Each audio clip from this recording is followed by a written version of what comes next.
चलो जब तक लोग आ रहे हैं तब तक हम एक फास्ट रिवीजन ले लेते हैं। बच्चों हमने बायबैक स्टार्ट किया था। बायबैक का मतलब मैंने आपको बताया था। बायबैक मतलब जब कोई कंपनी अपने शेयर खुद खरीदती है तो उसको हम क्या बोलते हैं, बायबैक। बायबैक एक एक्स्ट्रा लिक्विडिटी देता है इक्विटी शेयर होल्डर को कि वाइंडिंग अप के पहले ही वो कंपनी को अपने शेयर लौटा के मुक्ति पा सकते हैं। साथ ही साथ बच्चों हमने डिस्कस किया था बायबैक के फायदे। कंपनियां, गुड मॉर्निंग बेटा, बायबैक करने के फायदे क्या हैं मैंने आपको समझाया था। क्या फायदे हैं अगर कोई पूछता है बायबैक करने के, तो पहला फायदा मैंने आपको समझाया था कि अगर किसी कंपनी को लगता है कि उसके शेयर की प्राइस या नेट वर्थ ज्यादा होना चाहिए जबकि मार्केट में कम दिख रही है, तो कंपनियां अपने वैल्यूएशन के हिसाब से बायबैक प्राइस डिसाइड करके बायबैक करें तो उनके शेयर की price in general stock market में बढ़ जाती है। दूसरी चीज मैंने आपसे बोली थी इनसाइडर ट्रेडिंग को रोकना, प्रमोटर्स को कोई ब्लैकमेलिंग ना कर पाए, इसलिए प्रमोटर्स कॉन्ट्रीब्यूशंस को बढ़ाना, कैपिटल स्ट्रक्चर चेंज करना, अनयूज्ड फंड पड़ा हुआ है उसको यूटिलाइज करना, ईपीएस इंक्रीज करना, एक्स्ट्रा लिक्विडिटी प्रोवाइड करना, ऐसी कुछ फायदे कौन देता है, फटाफट बोलो, बायबैक देता है। ये बात हमने डिस्कस की थी। फिर मैंने बोला था कि अगर कोई कंपनी बायबैक करती है तो बायबैक करने की मेथड्स मैंने आपको बताई थी। दो मेथड्स बेसिकली ध्यान रखना है। एक मेथड होती है टेंडर मेथड, जिसमें प्राइस फिक्स हो जाती है कि भैया इस प्राइस पे कंपनी अपने शेयर खरीदेगी। टेंडर मेथड जनरली 1 महीने के अंदर अंदर कंपनी को अपने शेयर्स खरीदना पड़ते हैं। जब भी वो ऑफर देती है वहां से 1 महीने के अंदर अंदर कंपनी को अपने शेयर्स खरीदना पड़ते हैं। लेकिन अगर ओपन मार्केट में जाके कंपनी खरीदती है, कंपनी के पास तो स्टॉक मार्केट है, एक तो स्टॉक मार्केट से खरीद ले। अगर वो स्टॉक मार्केट से खरीदती है तो 1 साल मिलता है कंपनी को शेयर्स खरीदने के लिए। 1 साल के अंदर अंदर वो बायबैक कर सकती है, कंप्लीट कर सकती है अपना बायबैक। दूसरा बुक बिल्डिंग के थ्रू भी कर सकती है। बुक बिल्डिंग के अंदर कट ऑफ प्राइस बाद में डिसाइड होती है, लेकिन एक अपर लिमिट और एक लोअर लिमिट पहले से डिसाइड हो जाती है। ये हमने डिस्कशन किया था। इसके अलावा कंपनी चाहे तो ऑड लॉट वाले शेयर्स भी खरीद सकती है। कौन से शेयर खरीद सकती है बेटा? Odd lot. ऑड लॉट वाले शेयर्स भी खरीद सकती है और चाहे तो ईसोप वाले शेयर्स भी खरीद सकती है। ईसोप क्या होता है, ईसोप वाले चैप्टर में डिस्कस कर लेंगे, कोई दिक्कत वाली बात नहीं। तो इतनी बातें हमने डिस्कस की थी। अच्छा, इसके अलावा एक नेक्स्ट पॉइंट की बात करूं तो अगर आपको बायबैक में हिस्सा लेना है तो बायबैक में हिस्सा लेने के लिए आपके अकाउंट में शेयर होना चाहिए। और शेयर आपके अकाउंट में कब होंगे? तो एक्स डेट के पहले पहले। कौन सी डेट के पहले पहले बेटा? Ex date. Ex date is very important. Ex date concept is very very important कि एक्स डेट के पहले पहले आपके पास क्या होना चाहिए, फटाफट बोलो, शेयर्स होना चाहिए। अब होता क्या है, मैं आपको रियल लाइफ सिचुएशन बता रहा हूं, सारे बच्चे ध्यान से देखेंगे यहां पर। भाई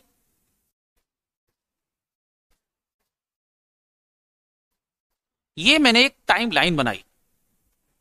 कौन सी टाइम, क्या बनाई बच्चों? Time line. अब इस टाइम लाइन को सारे बच्चे ध्यान से देखना। कंपनी ने यहां पर बायबैक ऑफर दिया, बायबैक ऑफर फेंका कि कंपनी शेयर्स खरीदेगी। बायबैक ला रही है कंपनी, शेयर्स खरीदेगी। क्लियर? आज डेट कौन सी डेट है? अगर मैं बात करूं आज डेट क्या है? 1 फेब। मान लो 1 फेब को ऑफर आया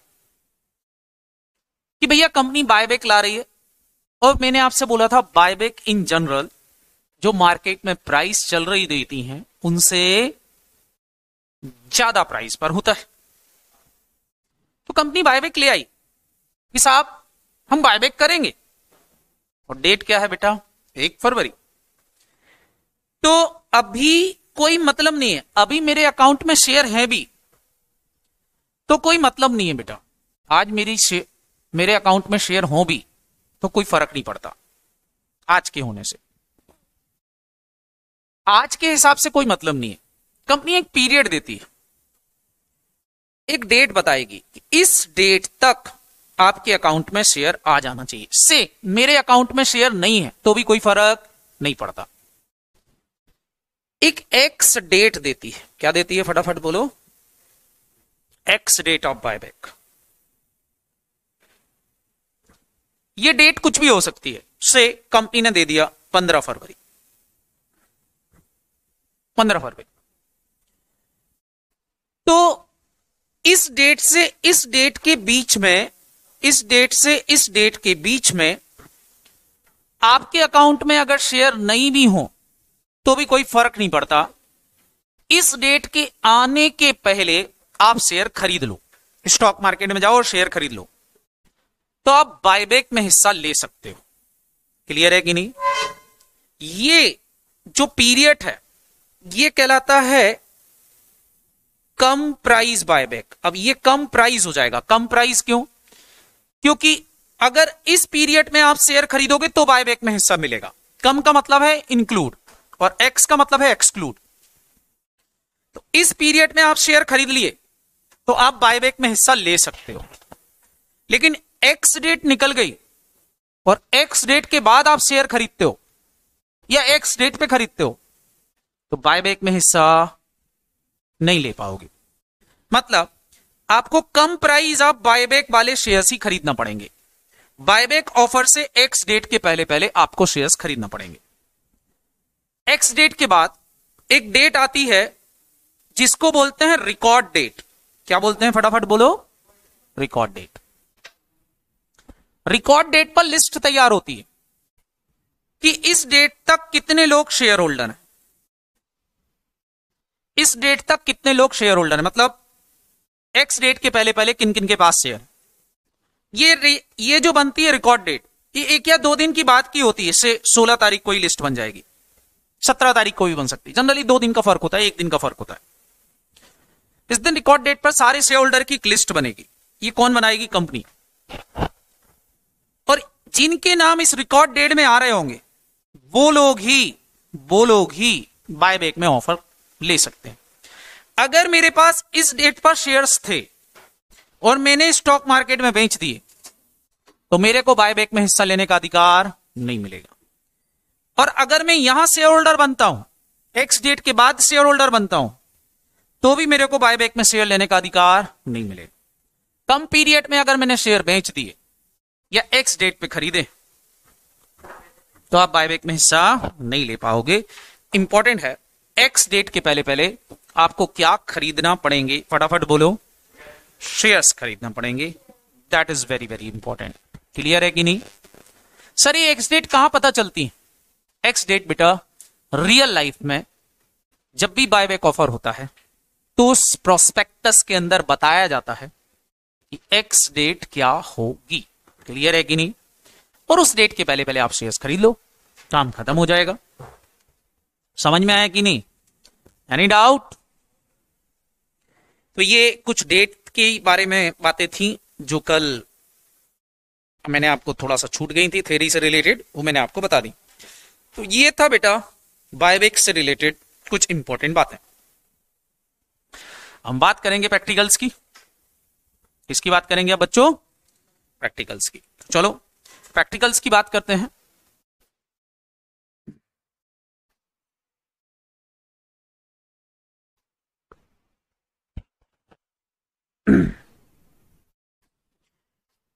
तो सबसे पहले तो बेटा मैं आपको थोड़ा सा बायबैक का मीनिंग लिखवाऊंगा ताकि आपको कॉन्सेप्ट क्लियरिटी बने। तो सेक्शन 68 मीनिंग ऑफ बायबैक बताता है कि बायबैक का मतलब क्या होगा। तो नोट डाउन कर लें मीनिंग ऑफ बायबैक। कौन बता रहा है, फटाफट बोलो। Section 68 of companies act 2013। ये बोलते हैं buyback means purchasing of its own share. जब कोई कंपनी अपने शेयर्स खरीदती है, ऑन शेयर्स खुद के शेयर्स खरीदती है, या अदर स्पेसिफाइड सिक्योरिटीज खरीदती है। क्या खरीदती है, जोर से बोलो। अदर स्पेसिफाइड सिक्योरिटीज खरीदती है बाय द कंपनी। जब भी कोई कंपनी खुद के शेयर्स खरीद रही है या अदर स्पेसिफाइड सिक्योरिटीज खरीद रही है, अदर स्पेसिफाइड सिक्योरिटीज मतलब मैंने आपसे बोला था ईसोप वाले शेयर खरीद ले, ऑड लॉट खरीद ले। क्लियर है कि नहीं, बोलो। ऑन शेयर खरीद रही है या स्पेसिफिक शेयर खरीद रही है? स्पेसिफिक शेयर्स का मतलब समझ में आ गया सबको? ऑड लॉट खरीद ले या क्या खरीद ले, फटाफट बोलो। ईसोप वाले मतलब इंप्लॉय से शेयर्स खरीद ले। जब भी कंपनी ऐसा करती है आउट ऑफ, लेकिन ये शेयर जो खरीदे जाएंगे आउट ऑफ, कहां से? It is a free reserve, ये फ्री रिजर्व से खरीदे जा सकते हैं। दूसरा, सिक्योरिटी प्रीमियम से खरीदे जा सकते हैं। और तीसरा, फ्रेश इशू के थ्रू खरीदे जा सकते हैं, proceeds of issue of any other share और other specified securities. Fresh issue लाके खरीद सकते हो। इन तीन चीजों से आप क्या कर सकते हो, फटाफट बोलो? बायबैक कर सकते हो। अब आपके दिमाग में एक क्वेश्चन आना चाहिए कि इन तीन चीजों से ही बायबैक क्यों, और ये है क्या? तो सबसे पहली बात, बायबैक करने के लिए आपको पैसे का जरूरत पड़ेगी कि नहीं? उस पैसे का सोर्स है ये तीन चीजें। उस पैसे का क्या, फटाफट बोलो? सोर्स। अब सोर्स क्या होता है उसको थोड़ा सा समझो। से मैं आपसे बोलूं कि बेटा कल 500 रुपए लेके आना, अपन पार्टी करेंगे। आपने बोला ठीक है सर। अब आपका 500 रुपए का सोर्स क्या होगा? मतलब आप 500 रुपए कहां से लाओगे? अब आप कोई कमाते तो हो नहीं, कमाई तो कर नहीं रहे हो अभी, कहां से लाओगे पैसा? तो पहला तरीका, पापा मम्मी से मांग सकते हो। तो मम्मी पापा क्या हो गए आपके? सोर्स, पेरेंट्स हो गए। चलो पेरेंट्स भगा दें, लात मार के भगा दें, भले हो, जब देखो तब पैसे चाहिए तुमको।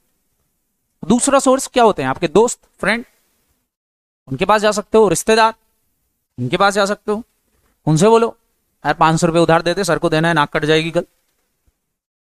बात समझ में आ रही कि नहीं?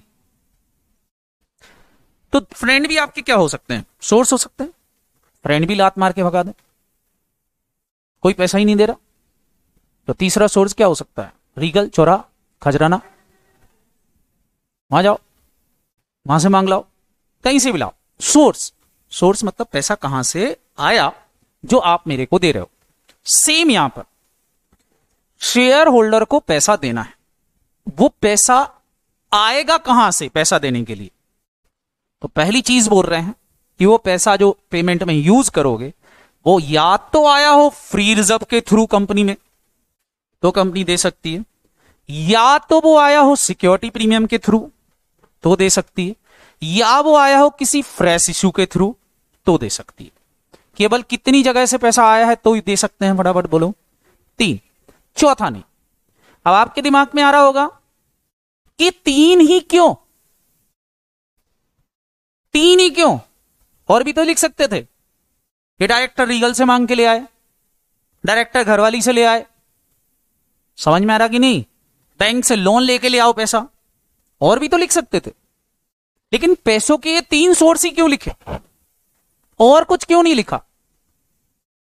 तो उसके पीछे एक लॉजिक है, वो लॉजिक हम सबसे पहले समझते हैं।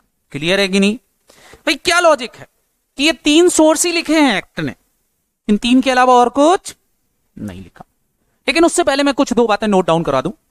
पहली बात तो ये कि बेटा फ्री रिजर्व कौन से रिजर्व्स होते हैं? तो नोट डाउन कर लो। फ्री रिजर्व मतलब वो रिजर्व जो available for distribution of dividend, वो रिजर्व जिनसे कंपनी डिविडेंड बांट सकती है, उनको क्या बोलेंगे? फटाफट बोलो? Free reserve. उसके बाद मैं चर्चा में ले रहा हूं कि भाई ये 3 बातें ही क्यों लिखी, सोर्स केवल 3 क्यों? तो पहली चीज मैंने क्या बोली, सारे बच्चे बताओ, जोर से बोलो। क्या फ्री रिजर्व का मतलब क्या हो गया? जोर से बोलो। Reserve available for distribution of dividend, जो रिजर्व डिविडेंड बांटने के लिए अवेलेबल होते हैं वो सारे रिजर्व्स कौन से कहलाते हैं? फटाफट बोलो? फ्री होते हैं। इस सेक्शन के लिए सिक्योरिटी प्रीमियम को भी फ्री माना गया है। केवल इस सेक्शन के लिए security premium consider as a free shares, उनको फ्री माना गया है। इस सेक्शन के लिए सिक्योरिटी प्रीमियम को क्या माना गया है? जोर से बोलो? फ्री माना गया है। पहली बात नोट डाउन कर लिया। हालांकि सिक्योरिटी प्रीमियम फ्री रिजर्व नहीं होती, फर्स्ट ग्रुप में पढ़ा होगा। सेक्शन 52 5 यूज हैं, 5 के अलावा और कहीं यूज नहीं होती सिक्योरिटी प्रीमियम। मैं उससे मशीन का लॉस सेट ऑफ नहीं कर सकता बेटा, क्लियर है कि नहीं? फिक्स है। सिक्योरिटी प्रीमियम से क्या कर सकते हो? बोनस इशू ला सकते हो, सिक्योरिटी प्रीमियम से प्रिलिमिनरी एक्सपेंसेस राइट ऑफ कर सकते हो, सिक्योरिटी प्रीमियम से discount on issue of debenture set of कर सकते हो, इशू एक्सपेंसेस सेट ऑफ कर सकते हो, सिक्योरिटी प्रीमियम से premium on redemption set of कर सकते हो, बायबैक कर सकते हो। कितने यूज बताए हैं 52 ने?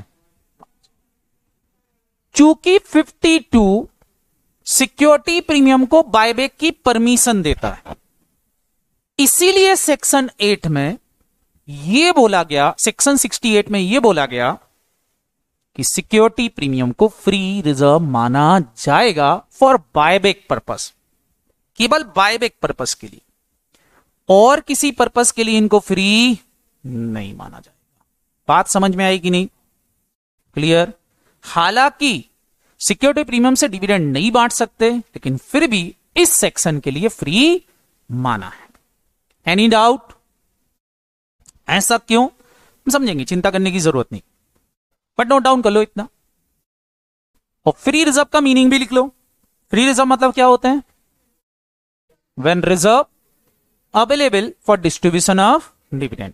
कौन से रिजर्व होते हैं जो डिविडेंड बांट सकते हैं? जिनसे P&L, general reserve, revenue reserve, dividend equalisation reserve. मतलब अर्न प्रॉफिट। कौन से प्रॉफिट? अर्न प्रॉफिट, जो पसीने की कमाई है, मेहनत की कमाई है, जो बिजनेस से अर्न हुई है, उनसे ही डिविडेंड बढ़ सकता है। Capital profit not available for distribution of dividend. से कैपिटल रिजर्व से डिविडेंड बांट सकते हो क्या? नो। फर्स्ट ग्रुप में पढ़ा होगा, क्लियर है कि नहीं? नहीं बांट सकते साहब कैपिटल रिजर्व से डिविडेंड। क्यों? It is a capital profit, it is not is earn profit. Clear? से एक लैंड थी, मैंने लैंड खरीदी 5 लाख की, 10 साल बाद 45 लाख की हो गई, मैंने बेच दी, प्रॉफिट हो गया 40 लाख का। डिविडेंड बांट दूं? नहीं, ये मेरी कोई मेहनत की कमाई थोड़ी ना है, मैंने कोई लैंड बढ़ाई थोड़ी ना है, वैल्यू की बड़ धक्का दिया। गुड्स बेच के जो प्रॉफिट कमाया, बिजनेस एक्टिविटी करके जो प्रॉफिट कमाया, वो प्रॉफिट रेवेन्यू प्रॉफिट होता है। उस प्रॉफिट से कंपनी डिविडेंड बांट सकती है। जो डायरेक्टली अपने आप जनरेट हो गए, उन प्रॉफिट से कंपनी डिविडेंड नहीं बांट सकती। तो वो रिजर्व जो डिविडेंड बांटने के लिए अवेलेबल होते हैं, वो रिजर्व फ्री रिजर्व्स कहलाते हैं। क्लियर है कि नहीं? Section 123 of companies act divisible profit की बात करता है, डिविडेंड की बात करता है। अगर आपने सेक्शन 123 फर्स्ट ग्रुप में पढ़ा हो तो वो बोलता था साहब 123, 124, 125, 126, 127 तक प्रोविजन डिविडेंड के थे सारे। बताते थे कि डिविडेंड बांटना है तो सबसे पहले लॉस सेट ऑफ करना पड़ेंगे, डेप्रिसिएशन चार्ज करना पड़ेगा। अरे हाँ है ना, पढ़ा होगा। इसके अलावा 5 दिन के अंदर अंदर पैसा शेड्यूल बैंक में जमा करना पड़ेगा, 30 दिन के अंदर अंदर डिस्ट्रीब्यूट हो जाना चाहिए, नहीं डिस्ट्रीब्यूट होता तो 7 दिन तक अनक्लेम डिविडेंड में डालना पड़ेगा, 90 दिन तक वेबसाइट पे दिखाना पड़ेगा उनके नाम, 7 साल तक रखो नहीं तो IEPF अकाउंट में चला जाएगा। दुनिया भर की बातें पड़ी होंगी। और वहीं लिखा हुआ था कि डिविडेंड केवल रेवेन्यू प्रॉफिट से बांटा जा सकता है, इसके अलावा कैपिटल प्रॉफिट से नहीं। क्या ये बात सबको समझ में आई? हेलो? हालांकि एक एक्सेप्शन है कैपिटल प्रॉफिट से डिविडेंड बंटने का, बट वो मैं अभी नहीं बताऊंगा, it is a part of first group, but इतना सारे बच्चे याद रखेंगे। क्लियर है कि नहीं? तो कैपिटल प्रॉफिट से डिविडेंड नहीं बढ़ सकता, ये सारे बच्चे ध्यान रखेंगे। तो कौन से प्रॉफिट फ्री रिजर्व्स कहलाएंगे? तो उनके नाम नोट डाउन कर लो। फ्री रिजर्व निकालोगे कैसे आप? तो लिख लो फ्री रिजर्व में क्या क्या आएगा। फ्री रिजर्व में होगा जनरल रिजर्व या रेवेन्यू रिजर्व, जनरल रिजर्व या रेवेन्यू रिजर्व्स, प्लस P&L का क्रेडिट बैलेंस, P&L का credit balance, credit balance of P&L, लिख लिया, plus dividend equalisation reserve, dividend equalisation reserve लिख लिया। Hello, general reserve, revenue reserve, P and L का credit balance, plus क्या बोला, dividend equalisation reserve, plus security premium है। Security premium से dividend बांट सकते हैं क्या? नहीं, सिक्योरिटी प्रीमियम से डिविडेंड नहीं बांट सकते, लेकिन इस सेक्शन के लिए उसको फ्री माना है, इसलिए यहां मैं जोड़ रहा हूं। बाकी किसी भी सेक्शन के लिए फ्री बोले तो security premium not include. For this purpose of buyback security premium is free, इसलिए सिक्योरिटी प्रीमियम को जोड़ा है। क्लियर है कि नहीं? Plus security premium reserve, plus any other reserve available for distribution of dividend, plus any other reserve available for distribution of dividend. मतलब question खुद बोले से, क्वेश्चन में लिखा है इन्वेस्टमेंट अलाउंस रिजर्व। अब आपको नहीं पता इन्वेस्टमेंट अलाउंस रिजर्व क्या होता है, एक्सपोर्ट प्रॉफिट रिजर्व आपको नहीं पता क्या होता है, लेकिन ब्रैकेट में लिखा है, उन रिजर्व के ब्रैकेट में लिखा है it is available for distribution of dividend, तो फ्री मान लेना। लेकिन क्वेश्चन साइलेंट है, खाली लिखा है export profit reserve, development rivet reserve, नाम लिखा है खाली, कुछ नहीं लिखा उसके साथ में, तो it is not available for distribution of dividend, फिर उसको कंसीडर नहीं करें। कोई भी रिजर्व किस साथ में लिखा, से वर्कमैन कंपनसेशन रिजर्व, ब्रैकेट में लिखा है available for distribution of dividend, जोड़ लो, नहीं तो जोड़ने की जरूरत नहीं है। समझ में आ गई बात? 4 रिजर्व जोड़ लिए, कौन कौन से 4 जोड़ लिए? General reserve, P and L, dividend equalisation और सिक्योरिटी प्रीमियम, 4 ही जोड़ना है। 5वां तब जोड़ना है जब क्वेश्चन खुद स्पेसिफाई करे। इन 4 में तो कुछ बोले ना बोले ये जोड़ना है। क्लियर? माइनस करेंगे इसमें से, माइनस कर देंगे इसमें से। लिखो क्या क्या। पहली चीज, debit balance of P and L. अगर पी एंड एल का डेबिट बैलेंस है, क्या कर दोगे? फटाफट बोलो, minus. Debit balance of P and L minus कर दो सबसे पहले। क्यों माइनस कर रहे हो debit balance of P and L? Loss है, और मैंने आपको सेक्शन 123 बताया था, लॉस सेटअप करने के बाद ही डिविडेंड बढ़ सकता है। Debit balance of P and L minus. Preliminary expenses underwriting commission, preliminary expenses underwriting commission, deferred revenue expenditure, research expenditure, ऐसे कुछ बैलेंस शीट में दिए हैं। सारे बच्चों ने AS 26 पढ़ लिया है। सबसे पहली चीज क्या बोल रही थी मैंने AS 26 में? बोलो, ये चीज बैलेंस शीट में आ ही नहीं सकती, क्या कर देना चाहिए इनको? Right of. तो अगर ये बैलेंस शीट में दिख रहा है underwriting commission, preliminary expenses, deferred revenue expenditure, clear, research expenditure, ऐसी कोई चीज बैलेंस शीट में दिख रही है असेट साइड में, AS 26 आप सारे बच्चों को याद है, ये आ ही नहीं सकते, ये लॉस है, क्या कर देंगे इसको? राइट ऑफ, माइनस कर दो। लेस, एक इंपॉर्टेंट पॉइंट जो केवल प्रैक्टिकल में देखने को मिलता है, मतलब ऑथर्स का व्यू है, बाकी कहीं एक्ट में कहीं नहीं लिखा, ऑथर का व्यू है।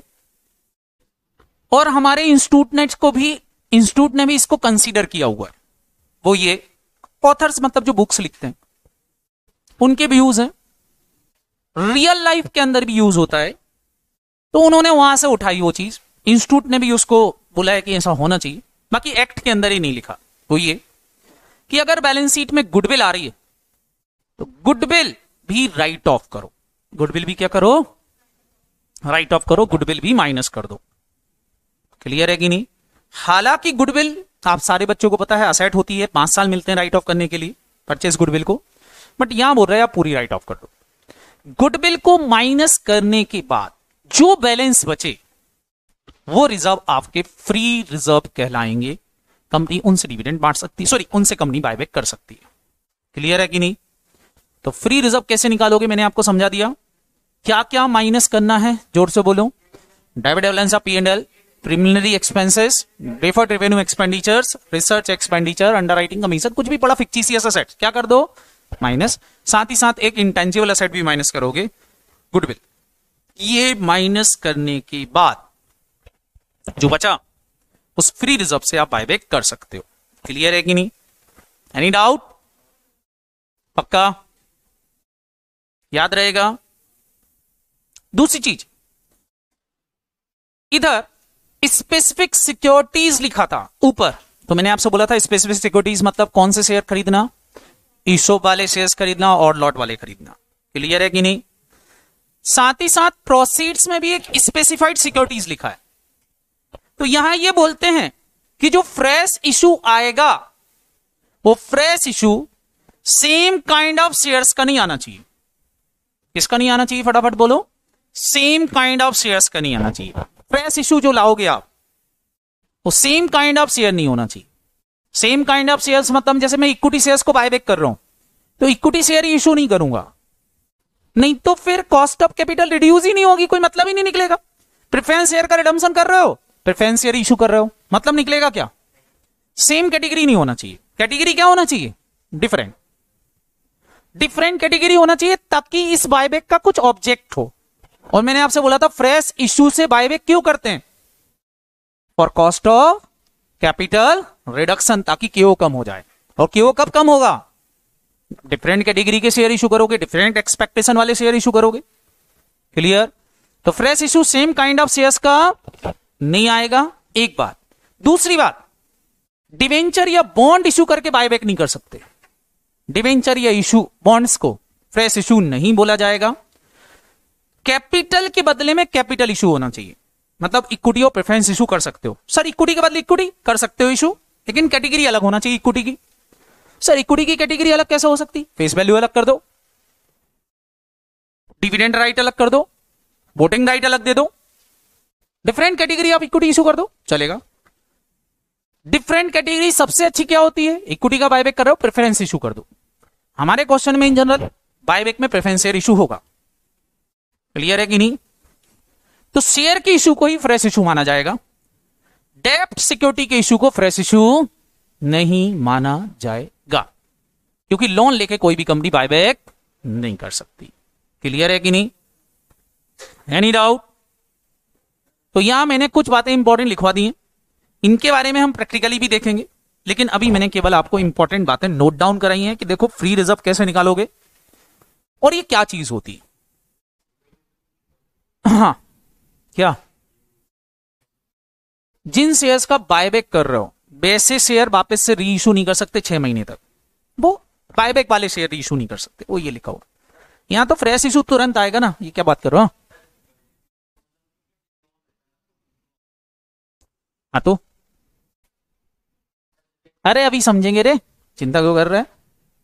हाँ भाई, इतना सबको समझ में आ गया? ओ भाइयों बच्चों, क्लियर है इतना? तो मैंने कुछ मीनिंग लिखवा दिए। अब तीनों चीजों को मैंने क्या नाम दिया था? इनको क्या बोलते हैं? सुनाई नहीं दिया, जोर से बोलो। सोर्स, सोर्स काय के सोर्स? सोर्स समझते हो? हाँ, सोर्स मतलब बेटा कोई चीज कहां से आई ये बताना। से घर पे एक दिन आप मोबाइल लेके पहुंच गए, घर पे एक दिन मोबाइल लेके पहुंच गए, घर वाले क्या पूछते हैं? कहां से आया? उनको मोबाइल से मतलब नहीं रहेगा, क्या पूछेंगे? सोर्स, कहां से आया। सेम, मैं बायबैक कर रहा हूं तो बायबैक से कोई मतलब नहीं रहेगा, शेयर होल्डर पूछेंगे जो पैसा हमको दे रहा हो वो लाए कहां से। समझ में आ रहा कि नहीं? बोलो। और वो सोर्स, ये तीन चीजें हैं तो कोई दिक्कत नहीं। इन तीन के अलावा कोई चौथा यूज कर लिया तो सेक्शन 68 का वायलेशन हो जाएगा, फिर उसको बायबैक नहीं माना जाएगा, उसको कुछ और माना जाएगा। क्लियर है कि नहीं? लेकिन अब दिमाग में जा रहा है कि सर ये तीन सोर्स ही क्यों, इनके अलावा और कुछ क्यों नहीं? तो इसको समझाने के लिए मैं एक एग्जांपल ले रहा हूं। से एक दिन आप मूवी देखने गए और आपने सोचा टिकट जो है वहीं से खरीदेंगे, ऑनलाइन नहीं खरीदेंगे। वहां गए तो लाइन लगी हुई थी और आप खड़े हो गए। लाइन में आपका नंबर आने ही वाला था कि आपके पीछे खड़ा हुआ ये ब्लू शर्ट्स वाला बोलता है यार मेरे को ले लेने दो पहले, मेरी गर्लफ्रेंड वेट कर रही है, तुम तो समझते हो नहीं लेंगे दिक्कत में आ जाऊंगा, और तुमको दया आ गई, तुम ले, ठीक है मेरे से पहले तू ले ले। और उसने टिकट खरीदा, जैसे ही टिकट खरीदा उसने, ब्लू लाइन वाले ने, ब्लू शर्ट्स वाले ने, और वैसे ही जो टिकट सेलर था उसने हाउसफुल का बोर्ड लगा दिया। अब बताओ क्या अब आपको गुस्सा आएगा? क्यों गुस्सा आएगा? जो टिकट तुमको मिलने वाली थी और हाउसफुल का बोर्ड लगने वाला था, वो किसी, मतलब आपका राइट किसी और को मिल जाए तो गुस्सा आएगा कि नहीं? बोलो हाँ है ना। लेकिन हाउसफुल का बोर्ड नहीं लगा होता, खाली होता थिएटर, तो टिकट आपको मिल रही होती तो फिर गुस्सा आती क्या? फिर नहीं आती। गुस्सा कब आई? जब मिला नहीं, हाउसफुल नहीं मिला। सेम बेटा कंपनी होती है। कंपनी के अंदर अगर कंपनी वाइंडिंग अप में जाती है तो लाइन लगती है। लाइन में सबसे पहले पेमेंट होता है लीगल एक्सपेंसेस का, उसके बाद पेमेंट होता है सिक्योर्ड क्रेडिटर का, फिर डिवेंचर होल्डर का, फिर क्रेडिटर का, फिर प्रेफरेंस शेयर होल्डर का, और सबसे लास्ट में पेमेंट किसको होता है? अब इक्विटी शेयर होल्डर बायबैक में क्या बोल रहे हैं? बोल रहे हैं पहले हमको ले लेने दो पैसा, तुम सब बाद में लेना, और वो लाइन में आगे खड़े हो गए। जबकि वाइंडिंग अप में सारे बच्चे बताओ किसको पेमेंट सबसे बाद में मिलता है? सारे बच्चे बताओ। और यहां बायबैक में सबसे पहले कौन ले रहा है? इतनी लाइन से आगे आके ले रहे हैं वो। तो ये जो बीच में लोग खड़े हैं इनको गुस्सा नहीं आएगा? इनको गुस्सा कब आएगा? अगर कंपनी इंसॉल्वेंट हो जाए और इनको नहीं मिले। लेकिन अगर कंपनी सॉल्वेंट है, इनको भी पैसा कंपनी दे सकती, इतनी ताकत है, तो फिर इनको कोई फर्क नहीं पड़ेगा। बात समझ में आ रही कि नहीं? बोलो। तो कंपनी इक्विटी शेयर होल्डर को पेमेंट करे, लेकिन इनके पैसों को हाथ लगाए बिना करे, तो फिर कोई प्रॉब्लम कब होगी? सारे बच्चे जल्दी से बताओ, प्रॉब्लम कब होगी? जब कंपनी क्या कर रही है, फटाफट बोलो। हाँ, इक्विटी को पहले पेमेंट कर दिया और इंसॉल्वेंट होकर इनको मना कर दिया, बोले वो टाटा बाय बाय जाओ भगो। लेकिन कंपनी के पास पैसा है तो बायबैक कर सकती है, कोई दिक्कत नहीं। कंपनी बोली उनको भी दे रहे हैं, चिंता मत करो, तुम्हारा भी चुका सकते हैं, इतनी हम औकात रखते हैं। तो फिर आउटसाइडर को कोई दिक्कत। तो कंपनी से एक ऐसा डिजाइन किया गया है जिसके अंदर यह बात बोली गई है कि कंपनी अगर इन 3 रिसोर्सेस से पेमेंट करती है, 3 सोर्सेस से पेमेंट करती है, किस किस से? फ्री रिजर्व से, सिक्योरिटी प्रीमियम या फ्रेश इशू से, तो आउटसाइडर की लाइबिलिटी अफेक्टेड नहीं होती। मतलब इनको कोई फर्क नहीं पड़ता अगर कंपनी यहां से बायबैक करती है तो। लेकिन इनके अलावा कहीं और से करेगी तो दिक्कत आ जाएगी। क्या हो जाएगी? आउटसाइडर की लाइबिलिटी अफेक्टेड हो जाएगी। तो इनकी लाइबिलिटी अफेक्टेड नहीं होना है, ये बीच में लोग खड़े हुए हैं। इनकी लाइबिलिटी अफेक्टेड किए बिना अगर कंपनी बायबैक करे तो कोई प्रॉब्लम नहीं होगी। क्लियर है कि नहीं? तो चलो कैसे प्रॉब्लम नहीं होगी देखते हैं।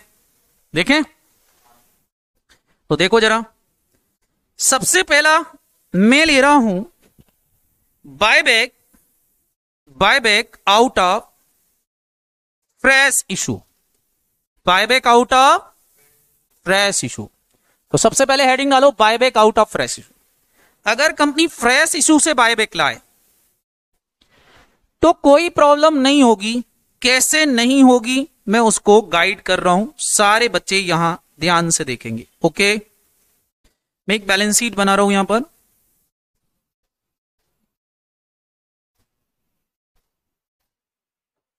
बैलेंस शीट बना रहा हूं, सारे बच्चे बैलेंस शीट देख लो।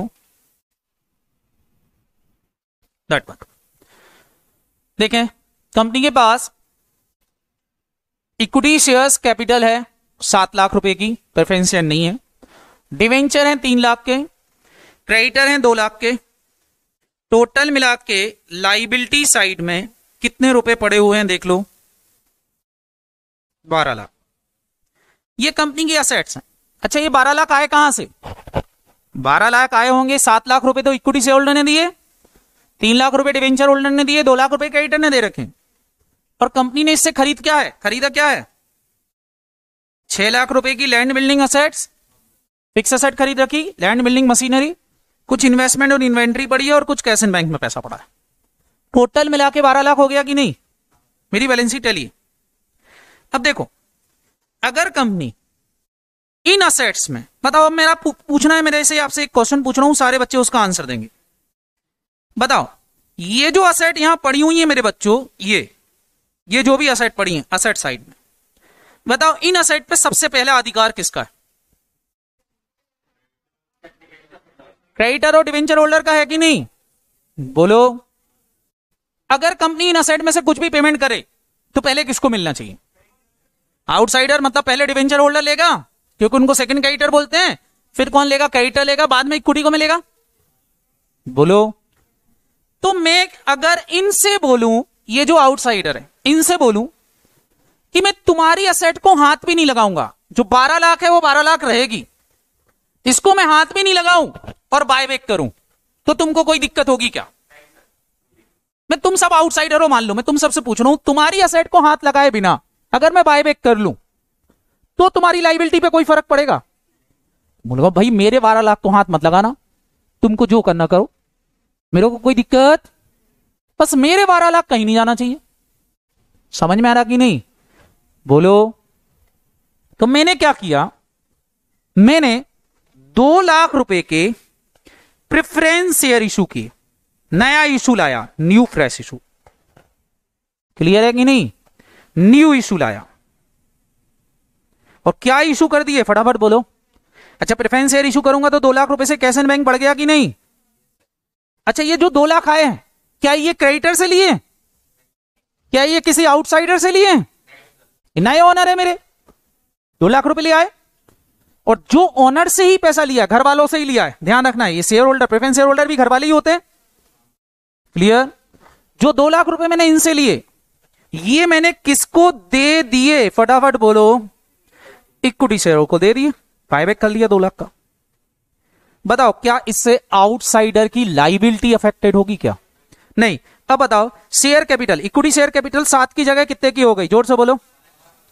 और यहां बैंक बैलेंस खत्म हो जाएगा, और अभी भी देखो तो बैलेंस शीट 12 लाख ही है, कोई फर्क पड़ा? अब मैं पूछूं, बताओ, अभी भी इस 12 लाख से अगर पेमेंट होगा तो पहले पेमेंट किसको होगा? आउटसाइडर वही 5 लाख के, उन्हीं को मिलेगा कि नहीं? लेकिन अगर मैं डिवेंचर इशू लिया था, इसका इशू लिया था, तो फिर इस 12 लाख पर नए डिवेंचर होल्डर का अधिकार भी आ जाता कि नहीं? सोचो, अगर डिवेंचर का इशू कर लिया था तो नए डिवेंचर पर क्या इनका अधिकार भी आ जाता? बोलो हाँ या ना। नए डिवेंचर होल्डर बोलते हाँ, इस 12 लाख में हमारा भी पैसा है, पहले हमको भी मिलना चाहिए। लेकिन प्रेफरेंस शेयर इशू किए तो क्रेडिटर को कोई दिक्कत नहीं हो रही, पहले भी 5 लाख के ही थे, अभी भी 5 लाख के हैं, वो बोलेंगे हाँ 12 लाख में पहले 5 लाख हमारा, बाद में किसी और का। क्लियर है कि नहीं? बोलो। इसीलिए बोला गया है फ्रेश इशू केवल शेयर का ही आना चाहिए, डेप्ट होल्डर का नहीं। लॉजिकली क्लियर है सबको? और अगर फ्रेश इशू से बायबैक करते हो तो आउटसाइडर की लायबिलिटी अफेक्टेड नहीं होगी। क्लियर? लॉजिक समझ में आए कि नहीं? सेम बात आपने प्रेफरेंस शेयर में फर्स्ट ग्रुप में पढ़ी होगी। क्लियर? कि फ्रेश इशू आता है, वहां इक्विटी का आता था, वहां भी लिखा है डेप्ट होल्डर का इशू नहीं आना चाहिए। क्यों नहीं आना चाहिए? लॉजिक क्लियर हुआ? बोलो। अगर मैं डेप्ट का ले आऊं तो वो भी इन 12 लाख में अधिकार लेने लग जाएंगे, जबकि 12 लाख में इनका ही अधिकार होना चाहिए जो पहले है। तो बोलेंगे हमको कोई दिक्कत नहीं है, कर लो बायबैक, हमारी 12 लाख की असेट थी, अभी भी 5 लाख पहले हमको मिलेगा, बाद में किसी और को मिलेगा, इसलिए कोई प्रॉब्लम नहीं है। इसलिए कंपनीज एक्ट बोलता है फ्रेश इशू लाके बायबैक किया जा सकता है। तो बायबैक करने के लिए मेरे को फ्रेश इशू लाना पड़ेगा, और फ्रेश इशू पुराना नहीं होना चाहिए। कौन सा नहीं होना चाहिए? आप ये नहीं बोल सकते कि पुराना जो लाया था उस पैसे से कर रहे हैं, नहीं, बायबैक के लिए तुरंत लाना पड़ेगा। क्लियर है कि नहीं? इमीडिएटली उस प्रोस्पेक्टस में लिखना पड़ेगा कि ये जो पैसा ले रहे हैं ये बायबैक पर्पस से ले रहे हैं। समझ में आ रहा कि नहीं? तो ही वो fresh issue buyback fresh issue कहलाएगा। तो पहले फ्रेश इशू ले आओ, पैसा ले आओ, फिर बायबैक करो। तो फ्रेश इशू लाने की एंट्री क्या होगी सर? अगर फ्रेश इशू लाएंगे तो एंट्री क्या होगी? तो लिख लो, फ्रेश इशू लाने की एंट्री क्या होगी? एंट्री होगी बैंक अकाउंट डेबिट, और मैंने चूंकि बोला था डिफरेंट कैटेगरी के शेयर इशू होंगे, तो बैंक अकाउंट डेबिट, पैसा आया, सब बैंक को डेबिट कर देंगे। अरे हाँ है ना, टू प्रेफरेंस शेयर कैपिटल, और अगर सिक्योरिटी प्रीमियम आई है to security premium account, to security premium लिख देंगे, काम खत्म। करते बनेगा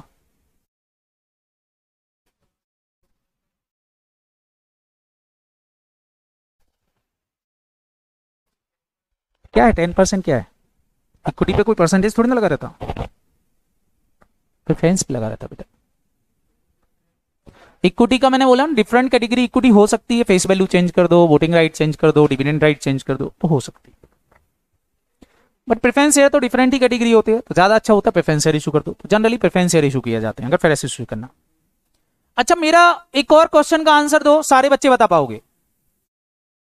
बताओ, ऐसा करने से कंपनी को क्या फायदा हुआ? कंपनी में तो असेट बढ़ी ही नहीं, कंपनी में तो असेट बढ़ी ही नहीं, कंपनी में तो शेयर होल्डर भी वही है बेटा, अभी भी ओनर 7 लाख के ही है। फायदा क्या हुआ? तो मैंने आपको पढ़ाया था, फ्रेश इशू लाने से कैपिटल स्ट्रक्चर चेंज हो जाता है। तो कैपिटल स्ट्रक्चर चेंज होने से क्या हुआ? फटाफट बोलो। ओवरऑल कॉस्ट ऑफ कैपिटल कम हो गई। तो ध्यान रखना, फ्रेश इशू से बायबैक केवल वो कंपनियां करती हैं जो कंपनियां अपने केओ को कम करना चाहती हैं। क्लियर है कि नहीं? बाकी कोई ऑब्जेक्ट नहीं होता, फ्रेश इशू से बायबैक करने का कोई फायदा नहीं होता। क्लियर है कि नहीं? Any doubt? हाँ, ईपीएस बढ़ेगा, लेकिन प्रेफरेंस शेयर का डिविडेंड भी तो देना पड़ेगा पहले। क्लियर? तो बेसिक ऑब्जेक्ट क्या हो गया? लिख लो, to change the capital structure, capital structure change करके ओवरऑल कॉस्ट ऑफ कैपिटल को क्या करना? फटाफट बोलो, रिड्यूस करना, ये ऑब्जेक्ट होता है। इस पर्पज से कंपनियां क्या लाती हैं? जोर से बोलो बेटा, फ्रेश इशू लाती हैं। आई होप सबको क्लियर हो गया होगा बेटा। अगर डिवेंचर इशू करोगे तो आउटसाइडर बढ़ जाएंगे। तो पहले 5 लाख के आउटसाइडर थे, अब 7 लाख के आउटसाइडर हो जाएंगे। पहले 5 लाख लोग 12 लाख में से मांग रहे थे, और अब 7 लाख मांगेंगे लोग, तो दिक्कत आ जाएगी ना उनको।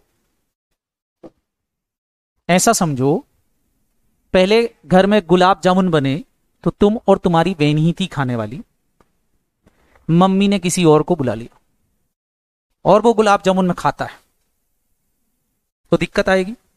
लेकिन अगर वो गुलाब जामुन खाता नहीं है, ऐसे आदमी को बुलाया, तो तुमको दिक्कत समझ में आए?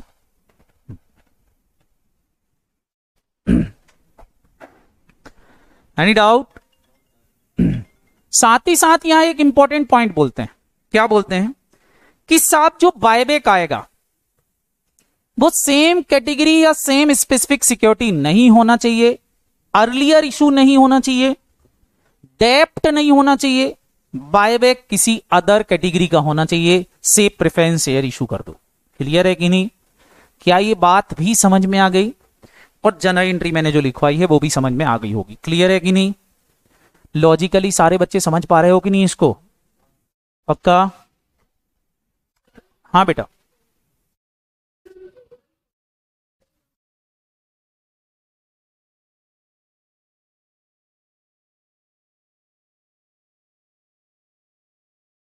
प्रेफरेंस शेयर रिडीम करने की बात कर रहे हो बेटा? हाँ, रिडक्शन ऑफ प्रेफरेंस शेयर से भी क्यों कम हो सकता है, लेकिन रिडम्पशन ऑफ प्रेफरेंस शेयर के लिए बेटा आपकी टर्म्स एंड कंडीशन दिक्कत दे देंगी। से आपने 20 साल के लिए प्रेफरेंस शेयर इशू किए थे, तो 20 साल के पहले थोड़ी ना रिडीम कर पाओगे आप।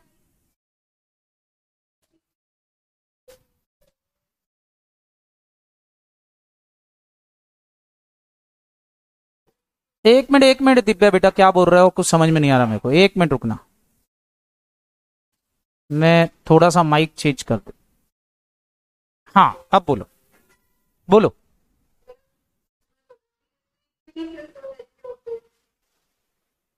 दो टाइप के कौन कौन से होते हैं?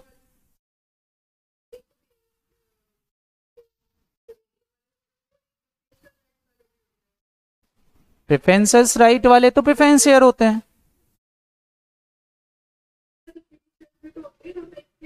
इक्विटी शेयर तो 6 तरह के होते हैं। मैं बताता हूं कौन कौन से होते हैं। पहले नॉर्मल इक्विटी शेयर, जिनको same voting right same dividend right मिले। दूसरे होते हैं बेटा वोटिंग राइट चेंज कर दिया but dividend right is same.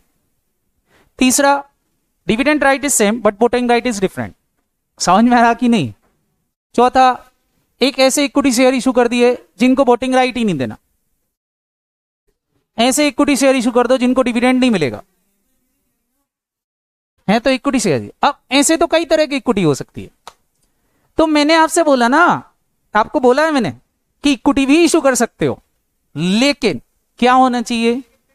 Different category होना चाहिए। तो मैं बोल रहा हूं ना आपको,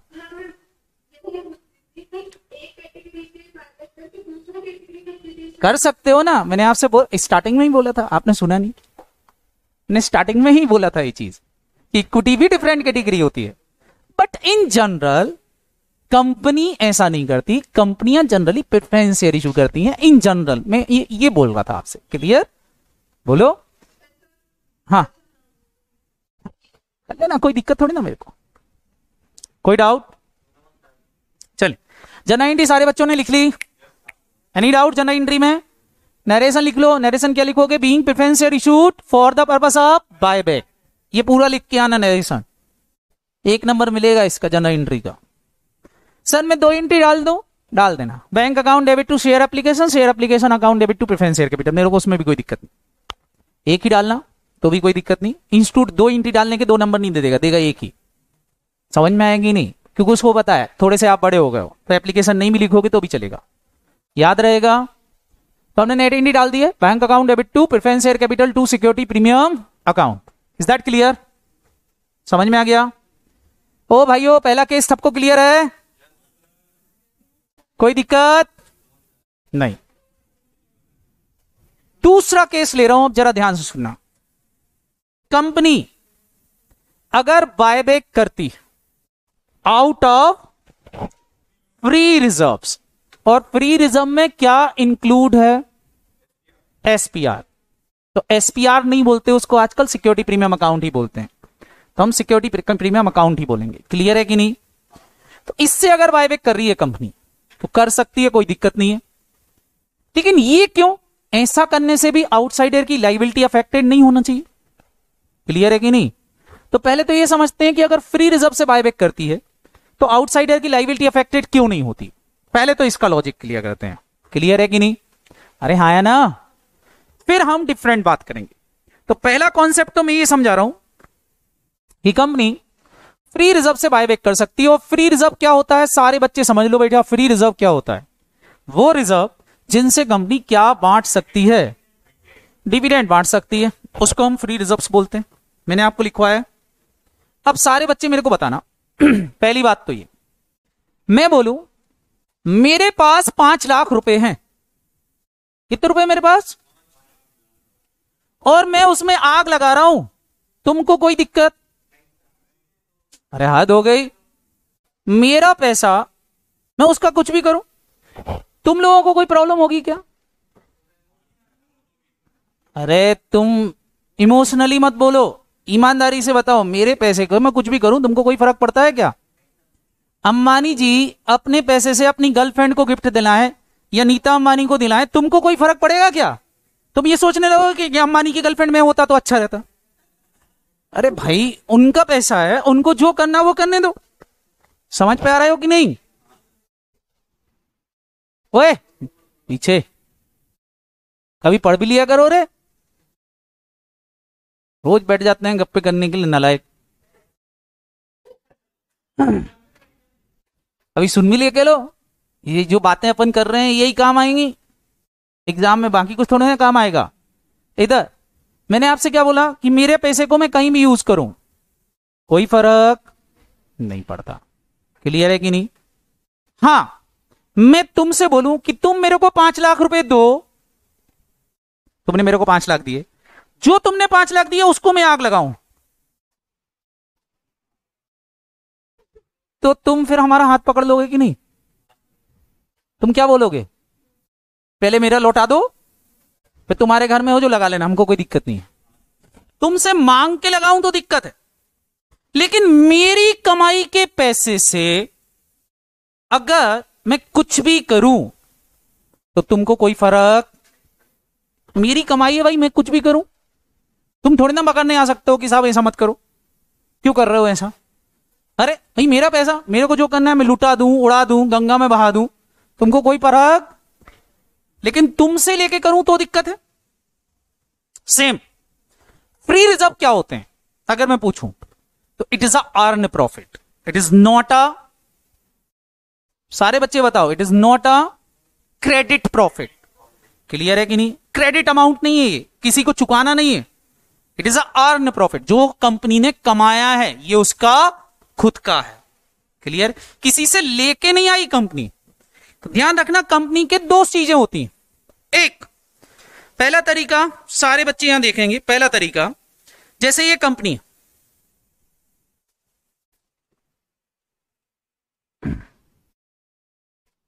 ये कंपनी की बैलेंस शीट है, ध्यान से देखना, ये कंपनी की क्या है? बैलेंस शीट है। अब भाई इस बैलेंस शीट में मैं आपसे बोलूं बैंक में 5 लाख रुपए पड़े, कितने रुपए पड़े हैं? आपने पूछा कहां से आए 5 लाख? बैलेंस शीट आंसर दे रही है कि भैया डिवेंचर से उधार लिए। किससे लिए? ये हो गया वो पैसा जो कंपनी में आया लेकिन उधार लेके आया। क्लियर? फिर मैं बोलूं बैंक में 2 लाख रुपए और पड़े, आपने पूछा कहां से आया, मैंने बोला कमाया है। मैंने बोला क्या है? फटाफट बोलो, कमाया। अब मैं आपसे बोलूं ये जो 2 लाख पड़े हैं अगर मैं इसमें आग लगाऊं तो भी डिवेंचर होल्डर को कोई दिक्कत नहीं है। बताओ क्यों नहीं है डिवेंचर होल्डर को दिक्कत? उनका 5 लाख रखा है। क्लियर है कि नहीं? बोलो। तो मैं ये बोल रहा हूं कि कंपनी के जो फ्री रिजर्व होते हैं that profit is earn profit, और ये वो पैसा है जो कंपनी का खुद का है, कंपनी ने किसी से उधार नहीं लिया, ये वो है। क्लियर है कि नहीं?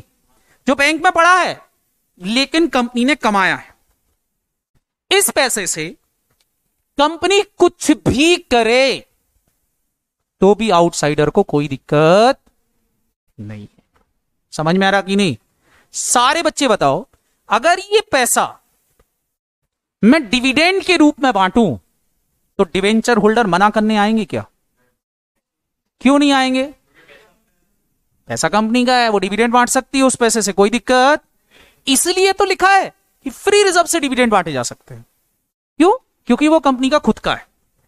तो डिविडेंड बांटे तो भी मना नहीं है, फेंक दे, गंगा में बहा दे तो भी कोई दिक्कत नहीं है। लेकिन हां, डिवेंचर होल्डर से उधार लेके डिविडेंड बांट सकते हैं क्या? क्यों नहीं बांट सकते? वो डिवेंचर होल्डर का पैसा बोलेगा अच्छा पागल समझ लिया क्या, डिविडेंड बांटने के लिए पैसा दूंगा तुमको। क्लियर है कि नहीं? बिजनेस करने के लिए दिया है, डिविडेंड बांटने के लिए थोड़ी ना दिया है। बोलो। वो हाथ रोक लेगा। तो जो फ्री रिजर्व वाला पैसा है बच्चों, वो कहीं भी यूज किया जा सकता है। तो कंपनी यहां बोलती है देखो भैया आउटसाइडर जी, जो मेरे पास फ्री रिजर्व पड़े हैं मैं चाहूं तो उससे डिविडेंड बांट सकती हूं। तो आउटसाइडर बोलते हैं हां बांट सकते हो, कोई दिक्कत नहीं, बांट दो। ये बोलते हैं देखो मैं उस पैसे से डिविडेंड नहीं बांटूंगी। तो बोले तुम्हारी पैसा है, जो करना वो करो, मैं उससे बायबैक करूंगी, तो तुमको कोई दिक्कत है क्या? तो आउटसाइडर बोल रहे तुम्हारा पैसा है, तुम बायबैक करो, डिविडेंड बांट दो, गंगा में बहा दो, मेरे को कोई दिक्कत। बात समझ में आ रही कि नहीं? तो अगर फ्री रिजर्व से बायबैक होता है तो भी आउटसाइडर की लायबिलिटी अफेक्टेड नहीं होती। क्या ये बात समझ में आई?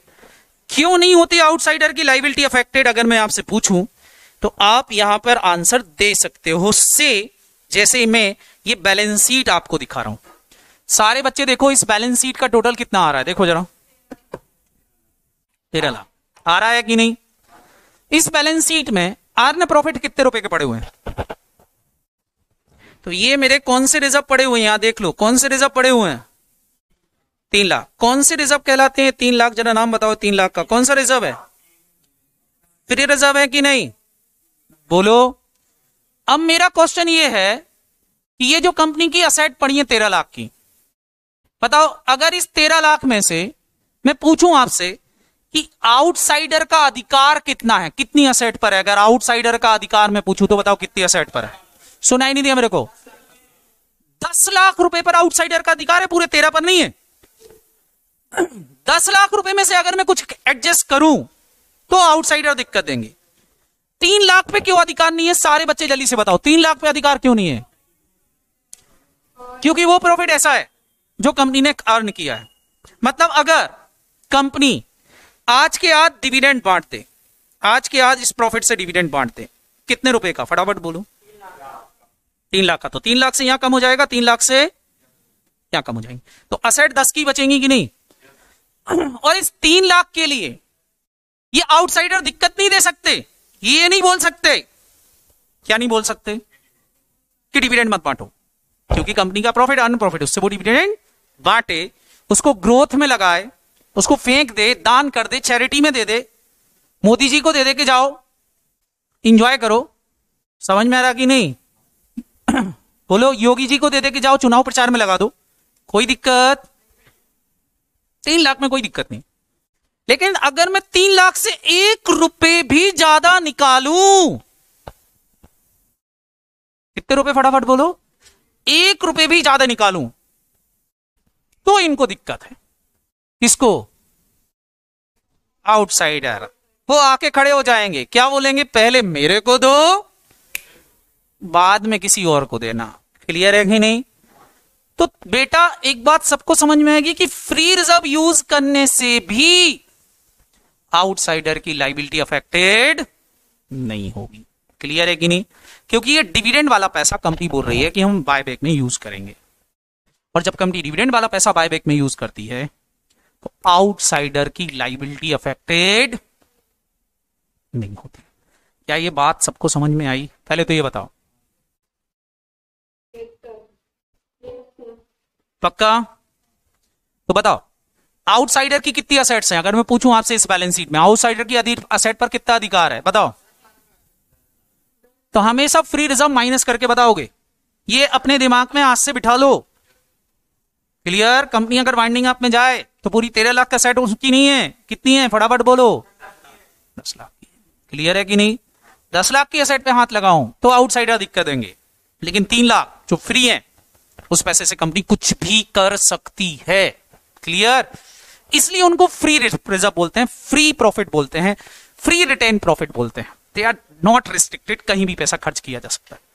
तो इस पैसे से कंपनी क्या कर रही है? फटाफट बोलो। बायबैक, जिससे आउटसाइडर की लायबिलिटी अफेक्टेड नहीं होगी। लेकिन यहां एक दिक्कत है, अरे बातचीत नहीं रहे, यहां एक दिक्कत है। दिक्कत क्या है? सारे बच्चे ध्यान से समझना। दिक्कत एक है, दिक्कत यह है कि जब कंपनी फ्री रिजर्व यूज करती है, कौन से रिजर्व यूज करती है? फटाफट बोलो। तो यहां एक सेक्शन है 69 जो बोलता है कि अगर फ्री रिजर्व यूज किए तो CRR बनाना पड़ेगा। क्या बनाना पड़ेगा? फटाफट बोलो। CRR बनाना पड़ेगा। क्लियर? कैपिटल रिडम्पशन रिजर्व बनाना पड़ेगा। जैसा सेक्शन 55 में लिखा था वैसा 69 में भी लिखा है कि if company utilize the money for buyback out of free reserve then company create the CRR। अब जरा ये पॉइंट समझते हैं कि कंपनी को CRR क्यों बनाना पड़ेगा। क्लियर है कि नहीं? ये भी एक एग्जांपल समझ लेते हैं, आपने प्रेफरेंस शेयर में भी पढ़ा होगा। इसको हम एक डिफरेंट कैटेगरी से समझते हैं तो शायद तुमको समझ में आए। करें एक डिफरेंट कैटेगरी। तो कुछ लोगों की जरूरत पड़ेगी मेरे को, 1-2 लोगों की। समझ में आया कि नहीं? और भी जरूरत पड़ेगी, ध्यान से समझना। कुछ बुक्स, किताब, कॉपी लेके आओ, कॉपी वाले आना, कॉपी। अब सारे बच्चे यहां ध्यान से देखेंगे, मैं स्क्रीन से हट रहा हूं, स्क्रीन पे कुछ और दिखाई देगा। ठीक है? सेक्शन 69 को समझना है। किसको? फटाफट बोलो। असेट को। क्लियर है कि नहीं? ध्यान से समझना। अभी मैं एक न्यू नवेली कंपनी स्टार्ट कर रहा हूं, नई कंपनी स्टार्ट कर रहा हूं। अभी तक उस कंपनी का एग्जिस्टेंस नहीं था। कोई दिक्कत हो भाई? नहीं। तो सबसे पहला काम कंपनी क्या करेगी, शेयर कैपिटल इशू करेगी कि नहीं? तो कंपनी ने क्या किया बेटा, शेयर कैपिटल इशू की। क्या इशू की, फटाफट बोलो। तो शेयर कैपिटल इशू करेगी तो शेयर होल्डर मेरे को क्या देगा, पैसा देगा कि नहीं? ये मेरे को दो, क्या देगा शेयर होल्डर, क्या देगा, पैसा देगा कि नहीं? तो शेयर होल्डर ने भैया पैसा दिया, शेयर होल्डर ने क्या दिया, पैसा दिया, देगा कि नहीं? तो मैं भैया ये शेयर होल्डर है और मेरे को कुछ पैसा दे रहा है, इसको मान लो ये पैसा है, तो इनने मेरे को क्या दिया, कैश दे दिया, तो मेरे हाथ में कैश आ गया, मैं भी तो इनको कुछ दूंगा। मैंने इनको क्या इशू कर दिए, शेयर सर्टिफिकेट इशू कर दिए कि नहीं? सारे बच्चे जोर से बोलो, हाँ या ना? शेयर सर्टिफिकेट इशू कर दिए। अब बच्चों बताओ, कंपनी की बैलेंस शीट टैली है, कंपनी की बैलेंस शीट में क्या आएगा, ध्यान से देखो, कंपनी की बैलेंस शीट में क्या आएगा, असेट्स, मैं उल्टा ले लेता हूं, हाँ इधर थोड़ा उल्टा दिखता है, क्या आएगा फटाफट बोलो, शेयर कैपिटल, और एक हाथ में क्या लिखा है, शेयर होल्डर का पैसा। क्लियर है? अब कंपनी ने एक काम और किया, कंपनी ने डिवेंचर इशू किए। क्या इशू किए, डिवेंचर। डिवेंचर होल्डर को बुला लेते हैं, डिवेंचर होल्डर आ रहे हैं, खड़े रहना भैया, शेयर सर्टिफिकेट लेके खड़े हो जाओ, यहीं खड़े रहना, आ जाओ, दिख जाओ, इधर दिखना चाहिए। हाँ ये कौन खड़ा है, शेयर होल्डर, इधर आओ, इधर दिखना चाहिए। हाँ ये कौन खड़ा है, शेयर होल्डर। इसके हाथ में शेयर सर्टिफिकेट है, मेरे हाथ में इसका पैसा है, ठीक है? ये पैसा किसका है, शेयर होल्डर ने जो मेरे को दिया है, ठीक है? ध्यान रखना, ये काला वाला किसका है, शेयर होल्डर का। कोई दिक्कत? अब मैंने डिवेंचर इशू किए, क्या इशू किए, तो डिवेंचर भी तो मेरे को पैसा देंगे, बोलो हाँ है ना? तो भैया डिवेंचर ने मेरे को कैश दी, कुछ एक बैग एक लेके आओ ना किसी का, वो पेन का बैग होता है ना जिसमें पेन पेन रखे हुए रहते हैं, हाँ लेके आओ ना, पैसा देते हैं ना अपन को। हाँ भैया डिवेंचर होल्डर ने भी मेरे को पैसा दिया, ये डिवेंचर होल्डर की मनी है ऐसा मान लो, ठीक है? हेलो, डिवेंचर होल्डर ने मेरे को पैसा दिया, मैंने उनको क्या दे दिया, डिवेंचर सर्टिफिकेट। ये मेरा डिवेंचर सर्टिफिकेट है, अच्छा लग रहा, सुंदर, देखो ये डिवेंचर सर्टिफिकेट भी दे दिया कि नहीं, बोलो। तो अब बताओ मेरी बैलेंस शीट में कौन कौन आ गया, सारे बच्चे जल्दी से बता दो, मेरी बैलेंस शीट में कौन कौन आ गया, बोलो। डिवेंचर होल्डर भी आ गए, और कौन आ गया, शेयर होल्डर भी आ गए कि नहीं? तो अब देखो यहां पर टैली करते हैं बैलेंस शीट को, ये तुम्हारा पकड़ो ना, ये कौन है, ये कौन है, और ये कौन है, शेयर होल्डर। क्लियर है कि नहीं? दोनों लोग यहां खड़े हुए हैं, दोनों दिख रहे हैं आपको, बोलो। अच्छा मेरे पास इन दोनों की क्या है, बैलेंस शीट, तो बताओ बैलेंस शीट टैली रहेगी कि नहीं? बैलेंस शीट में एक साइड क्या दिखेंगे, डिवेंचर होल्डर, और एक साइड क्या दिखेंगे, बोलो, शेयर होल्डर दिखेंगे कि नहीं? थोड़ा इस साइड आ जाओ, इधर से ज्यादा अच्छा दिखेगा। हाँ ये दोनों दिखेंगे, बैलेंस शीट टैली है, पक्का, गुड। अब ध्यान से समझो, अब कंपनी ने अपना बिजनेस चालू किया, कंपनी ने क्या चालू किया, बिजनेस चालू करें, बिजनेस करेंगे तो प्रॉफिट कमाएंगे कि नहीं? अब देखो कोई प्रॉफिट आ रहा है उधर से, आओ, बिजनेस में क्या हुआ, प्रॉफिट, आ जाओ बिजनेस। और प्रॉफिट अकेला थोड़ी ना आएगा, प्रॉफिट पैसा लेके आया है, देखो आएगा कि नहीं? ये भर के नोट लेके आया, पैसा लेके आया, कौन, प्रॉफिट। प्रॉफिट बहुत हुआ, कैमरा भी कम पड़ गया, बहुत प्रॉफिट है। क्लियर है कि नहीं, बोलो। तो ये पैसा कौन लाया, ये पैसा कौन लाया, प्रॉफिट। अब मेरे पास तीन चीजें हैं, ध्यान से देखना, ये पैसा किसका था, ये पैसा किसका है, और ये बड़ा सा किसका है, प्रॉफिट। क्लियर है कि नहीं? हिसाब से लिया मैंने, हाइट के हिसाब से। अब ध्यान से देखो, क्लियर है कि नहीं? सारे बच्चे ध्यान से देखेंगे। अब मैं क्या कर रहा हूं, ये जो प्रॉफिट वाला पैसा है, ये बैग वाला, इस पैसे से कंपनी कुछ भी कर सकती है कि नहीं, बोलो। तो मैंने क्या किया, ये जो पैसा था कौन सा, प्रॉफिट वाला, ये पैसा मैंने शेयर होल्डर को दूं तो डिवेंचर होल्डर से पूछ लूं पहले, डिवेंचर होल्डर जी आपका पैसा मैं किसी को नहीं दे रहा हूं, ये दूं तो कोई दिक्कत नहीं। डिवेंचर होल्डर बोला कोई दिक्कत नहीं है। समझ में आया कि नहीं? तो मैंने बोला हट जाओ पीछे। मैंने शेयर होल्डर को बुलाया, शेयर होल्डर से बोलते हैं तुम्हारी अब जरूरत नहीं है, ये तुम्हारा पैसा मैं लौटा रहा हूं। तो मैंने ये प्रॉफिट वाला पैसा किसको दे दिया और अपने शेयर सर्टिफिकेट ले लिए। तो ये चीज हट गई कि नहीं? और मैंने उससे बोला तुम जाओ, तो शेयर होल्डर को विदा कर दिया, डिस्ट्रॉय कर दिया।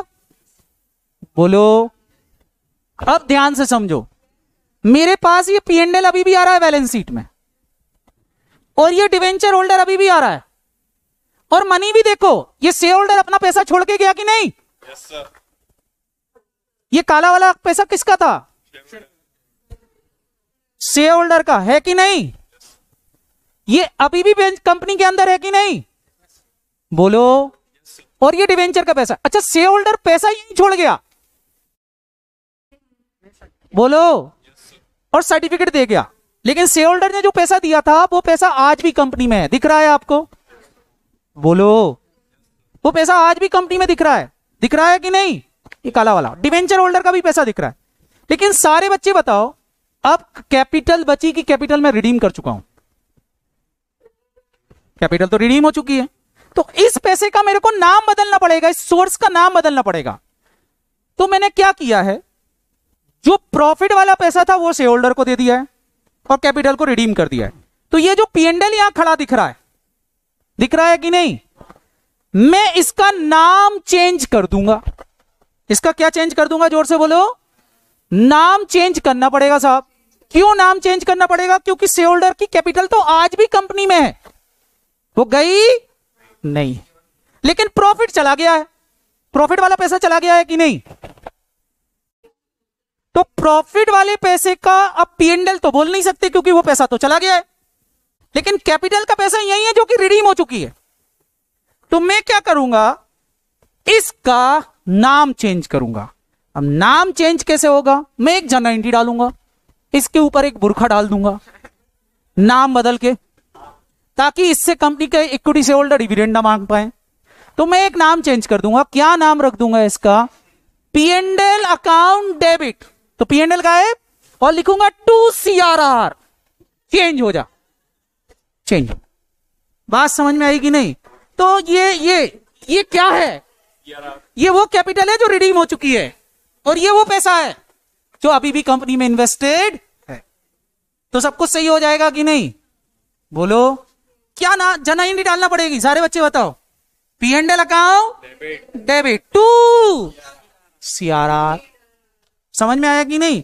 अब कई लोग सोचते हैं, पता है, दिमाग लगाते हैं एक्स्ट्रा जिनके पास होता है कि यार P&L तो खर्च हो गया, फिर रिजर्व क्यों बना रहे? अरे भाई, जो शेयर होल्डर पैसा लाया था वो तो आज भी कंपनी में है, और ये वो कैपिटल है जो कंपनी में लगी हुई है, वो इन्वेस्टेड हो गई है, रिडीम हो गई है।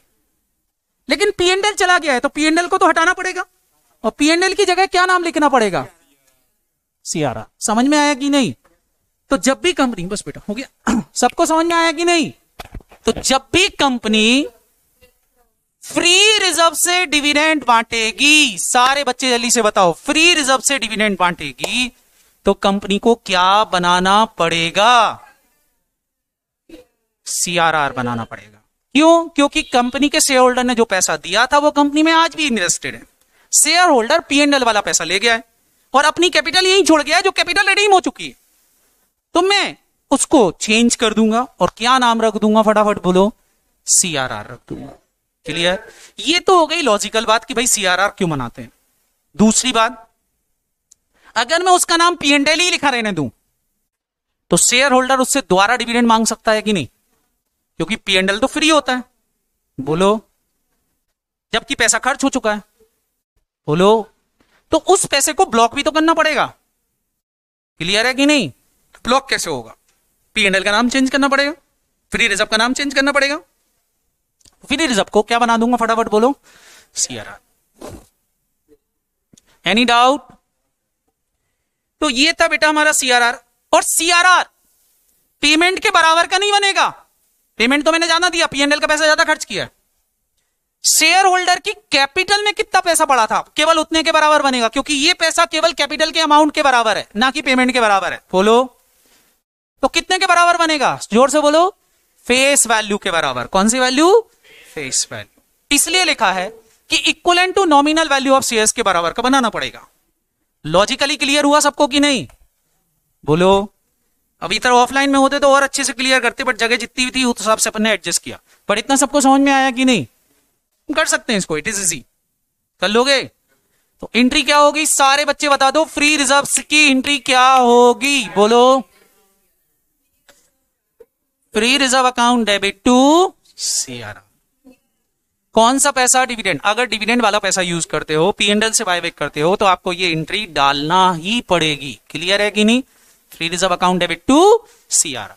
इससे ये प्रूफ हो जाता है कि फ्री रिजर्व वाला पैसा तो खत्म हो गया है, लेकिन जो कैपिटल वाला पैसा था वो कंपनी के अंदर ही है, और वो कैपिटल रिडीम हो चुकी है, इसलिए इसका नाम क्या रखा, कैपिटल रिडम्पशन रिजर्व। ये वो कैपिटल है जो रिडीम हो चुकी है। क्लियर है कि नहीं। और कंपनी चाहे तो इस कैपिटल से बोनस इशू दे सकती है, और सारे बच्चों को पता है अगर बोनस इशू दे दोगे तो वापस से कोई पैसा तो आएगा नहीं, पैसा तो ऑलरेडी लगा है, तो ये खत्म होके वापस से कैपिटल बन जाएगा। बोलो तो कोई फर्क नहीं पड़ता। समझ में आ रहा कि नहीं। तो केवल इसका एकमात्र यूज है, सारे बच्चों को पता है, एकमात्र यूज है, बताओ क्या, बोनस शेयर इशू कर सकते हो। बोनस शेयर इशू करोगे तो ये एंट्री वापस से कैपिटल बन जाएगी। मतलब एक बार आपने कैपिटल रिडीम की, वापस कैपिटल बनाना है तो बोनस इशू दे दो। क्लियर। तो उसमें ना पैसा आएगा ना पैसा जाएगा। बोनस इशू एक नॉन कैश ट्रांजेक्शन है, आप सबको पता है, तो बोनस इशू दे सकते हो, बाकी कोई यूज नहीं। तो बेटा यही बात यहां पर बोलते हैं साहब, अगर आपने कुछ ऐसा किया, क्या बोलते हैं, state whether the company purchase its own share out of free reserve और security premium account, then sum equal to nominal value of share purchase shall be transfer to capital redemption reserve. और इसको balance sheet में दिखाना पड़ेगा, reserve and surplus वाले head में। Any doubt. General सबने लिख ली इसको, हाँ अच्छा ये नोट डाउन कर रहे हो क्या, कितना शेयर होल्डर ने तुमको दिया था फेस वैल्यू के बराबर जो आपकी बैलेंस शीट में थी।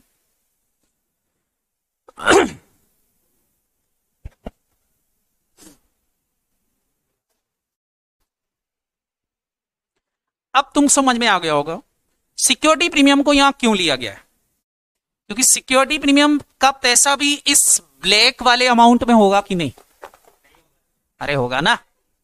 जब मैंने शेयर इशू करे होंगे तो अगर मैंने प्रीमियम पे इशू किए होंगे तो जो ये ब्लैक वाला पैसा है, बताओ ये कैपिटल और प्रीमियम दोनों से आया होगा कि नहीं, अगर मैंने प्रीमियम पे इशू किए, बोलो हाँ है ना बच्चों। तो ये पैसा तो बिजनेस में अभी भी रुका हुआ है ब्लैक वाला, तो प्रीमियम से सीआरआर बना लो, फ्री रिजर्व से बना लो, कोई फर्क नहीं पड़ता। इसलिए इस सेक्शन में प्रीमियम को भी फ्री माना गया है। समझ में आ रहा कि नहीं, क्योंकि जो पैसा वो लाया था वो आपके पास आज भी है। क्लियर। और वो आप कैपिटल रिडम्पशन बन चुका है, इसलिए उसको सीआरआर बना दो, कोई दिक्कत नहीं। It is very very easy. Clear. Hello good. 90 लिख ली, नोट डाउन कर लिया बेटा, सबका हो गया। अरे इतना क्या लिख रहे हो, अरे हाँ रे ले ले।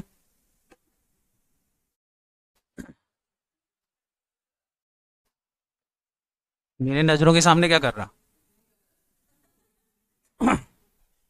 बहुत सारे लोग हैं जो कुछ भी नहीं करते, केवल मजे करते हैं। जीवन जी रहे, बोल रहा भगवान ने दिया है, एक ही जीवन मिला है, क्यों खराब करो। क्यों, सही है। आओ कोई मेरे से पूछ रहा है क्या, चलो जो भी है। क्लियर है बेटा इतना। तो अब ये ऑनलाइन वाले बच्चों के लिए पार्टनरशिप से समझाना पड़ता है, तुमको समझा दिया भैया, सीआरआर बनाना पड़ेगा, ध्यान रखना। और इक्वलेंट टू कितना, फेस वैल्यू, जितनी भी कैपिटल की फेस वैल्यू। सीआरआर बनाओ, काम खत्म करो। सीआरआर की entry, free reserve account debit to CRR. इतना क्लियर है सबको? चले, तो ये सबको समझ में आ गया। अब यहां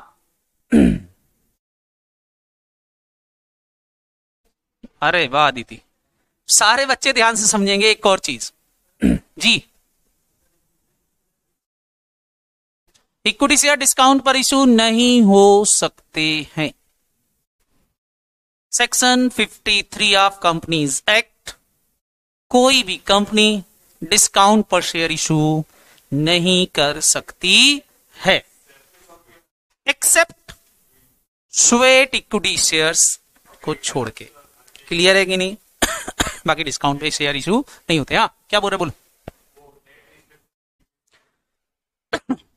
वो बैंकिंग कंपनीज है। इतना सबको समझ में आ गया? चलो, तो ये था बेटा हमारा कुछ इंपॉर्टेंट पॉइंट। अरे 1 मिनट यार, तुम लोग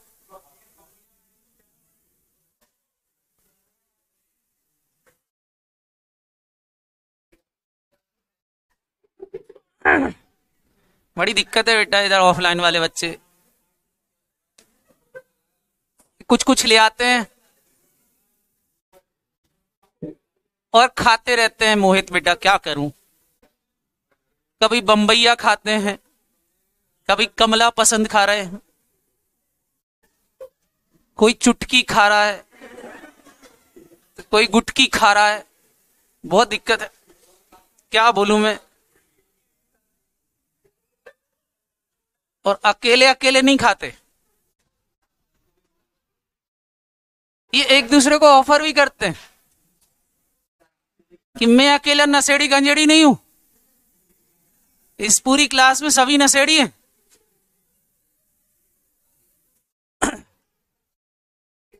और कुछ विमल भी लेके बैठे। चल, मैं गंजेड़ी नहीं हूं। चल अब यहां एंट्री को समझो। ओ भाई मेरे एंट्री देख लो।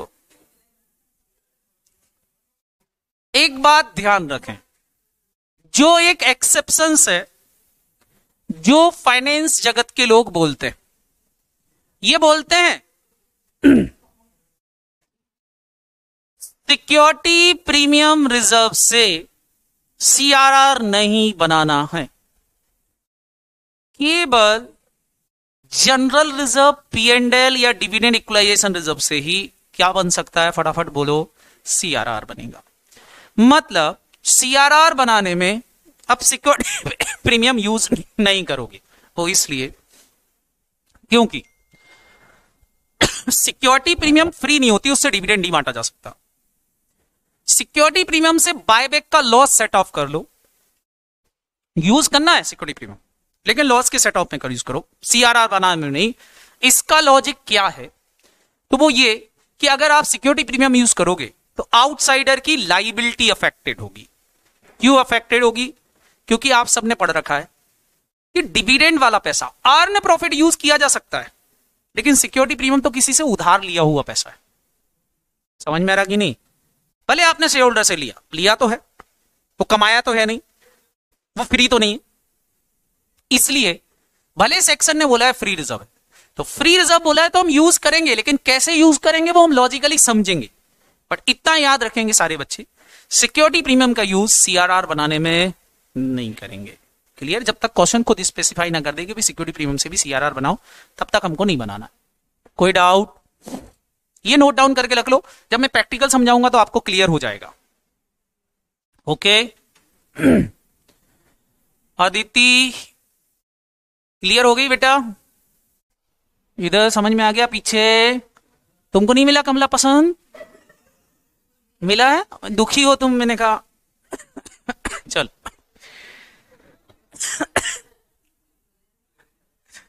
चलो, तो ये तो हो गई बात बेटा हमारी अकाउंटिंग की। अब 2 तरह के क्वेश्चंस बनेंगे, नोट डाउन कर लो। प्रैक्टिकल क्वेश्चंस पे आ जाते हैं। 2 तरह के क्वेश्चंस बनते हैं। First type of question, accounting related to buyback. या तो एग्जाम में अकाउंटिंग करने आएगी बायबैक की, कही भैया बायबैक की अकाउंटिंग करो। दूसरी चीज, सेकेंड पॉइंट जो आ सकता है वो आता है प्रैक्टिकल की maximum number of shares can be buyback. कोई कंपनी एक साल में कितने नंबर ऑफ शेयर्स खरीद सकती है वो निकाल के बताओ एज पर सेक्शन 68। सेक्शन 68 लगा करके maximum number of shares buyback calculate करके बताओ। तो ये दो तरह के क्वेश्चंस बनेंगे, ध्यान रखना। अकाउंटिंग आ सकती है या कैलकुलेशन आता है। अगर कैलकुलेशन आएगा तो 5 नंबर का आएगा क्वेश्चंस, अगर अकाउंटिंग आई तो 8 नंबर का आएगा, और अगर दोनों पूछ लिए तो 10 से 12 नंबर का क्वेश्चन हो जाता है। तो डिपेंड करेगा दोनों में से क्या आ जाए, कोई भरोसा नहीं। मैक्सिमम चांसेस होते हैं मैक्सिमम नंबर ऑफ शेयर्स पूछने के। अकाउंटिंग के भी चांसेस हैं, ऐसा नहीं कि अकाउंटिंग नहीं पूछी जाती, अकाउंटिंग भी पूछी जाती है, बट मैक्सिमम चांसेस यही होते हैं आपसे maximum number of shares buyback निकालते हैं। अकाउंटिंग इसलिए नहीं पूछते क्योंकि बेटा अकाउंटिंग बिल्कुल वैसी ही है जैसी आपने रिडम्पशन ऑफ प्रेफरेंस शेयर्स में पढ़ी थी, कोई चेंज नहीं होने वाला यहां। क्लियर? कोई डाउट? तो चलो सबसे पहले हम अकाउंटिंग की बात करेंगे। अकाउंटिंग में दो तरह के क्वेश्चंस बनते हैं, फ्रेश इशू इज गिवन और fresh issue is not given. दो तरह के क्वेश्चन आएंगे अकाउंटिंग के। हर क्वेश्चंस आते हैं ना केवल अकाउंटिंग करने का, तो दो तरह के क्वेश्चन बनेंगे, फ्रेश इशू इज गिवन और fresh issue is not given. मतलब number of preference share issued is given. Preference share अगर दे रखे हैं क्वेश्चन में कि भाई ये फ्रेश इशू आ रहा है, प्रेफरेंस शेयर क्या इतने शेयर इशू कर रहे हैं, या दूसरा बोलेंगे फ्रेश इशू आ रहा है लेकिन कितना आ रहा है ये नहीं बताएगा, आ रहा है लेकिन कितना आ रहा है ये नहीं बताएगा, आपको निकाल के क्वेश्चन सॉल्व करना रहेगा। क्लियर है कि नहीं? तो मैंने इसलिए लिखा number of preference share issue is given, number of preference share issued is not given. तो ये दो तरह के क्वेश्चंस बनेंगे। सबसे पहले हम बच्चों अकाउंटिंग सीखेंगे। क्या सीखेंगे फटाफट बोलो? अकाउंटिंग। तो हेडिंग डालें जरा, first type of question solve करेंगे अकाउंटिंग रिलेटेड टू बायबैक। सबसे पहले हम अकाउंटिंग सीख लेते हैं और अकाउंटिंग से हम क्लियर भी कर लेंगे हमारे सारे कॉन्सेप्ट को। तो नोट डाउन कर लें, accounting related to buyback.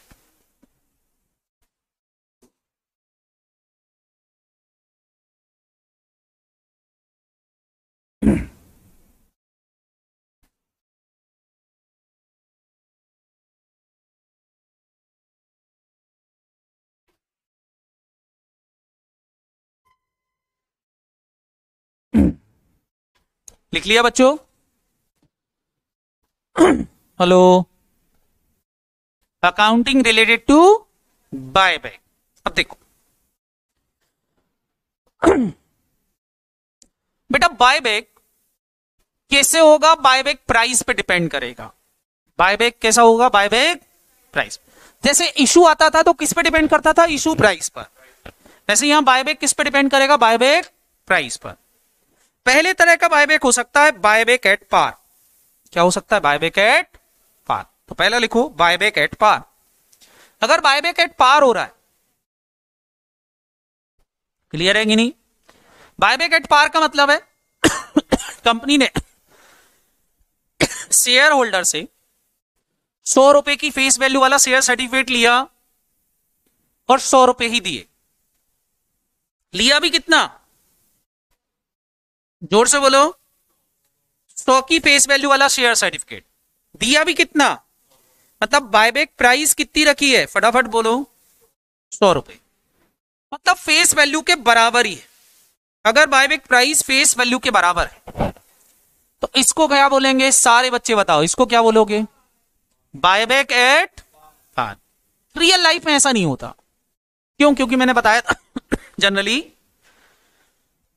Market price से ज्यादा देते हैं, लेकिन कई बार ऐसा हो जाता है कि शेयर मार्केट के अंदर फेस वैल्यू से भी कम पे चल रहा है तो कंपनियां फेस वैल्यू पे शेयर खरीद लेती हैं। क्लियर है कि नहीं?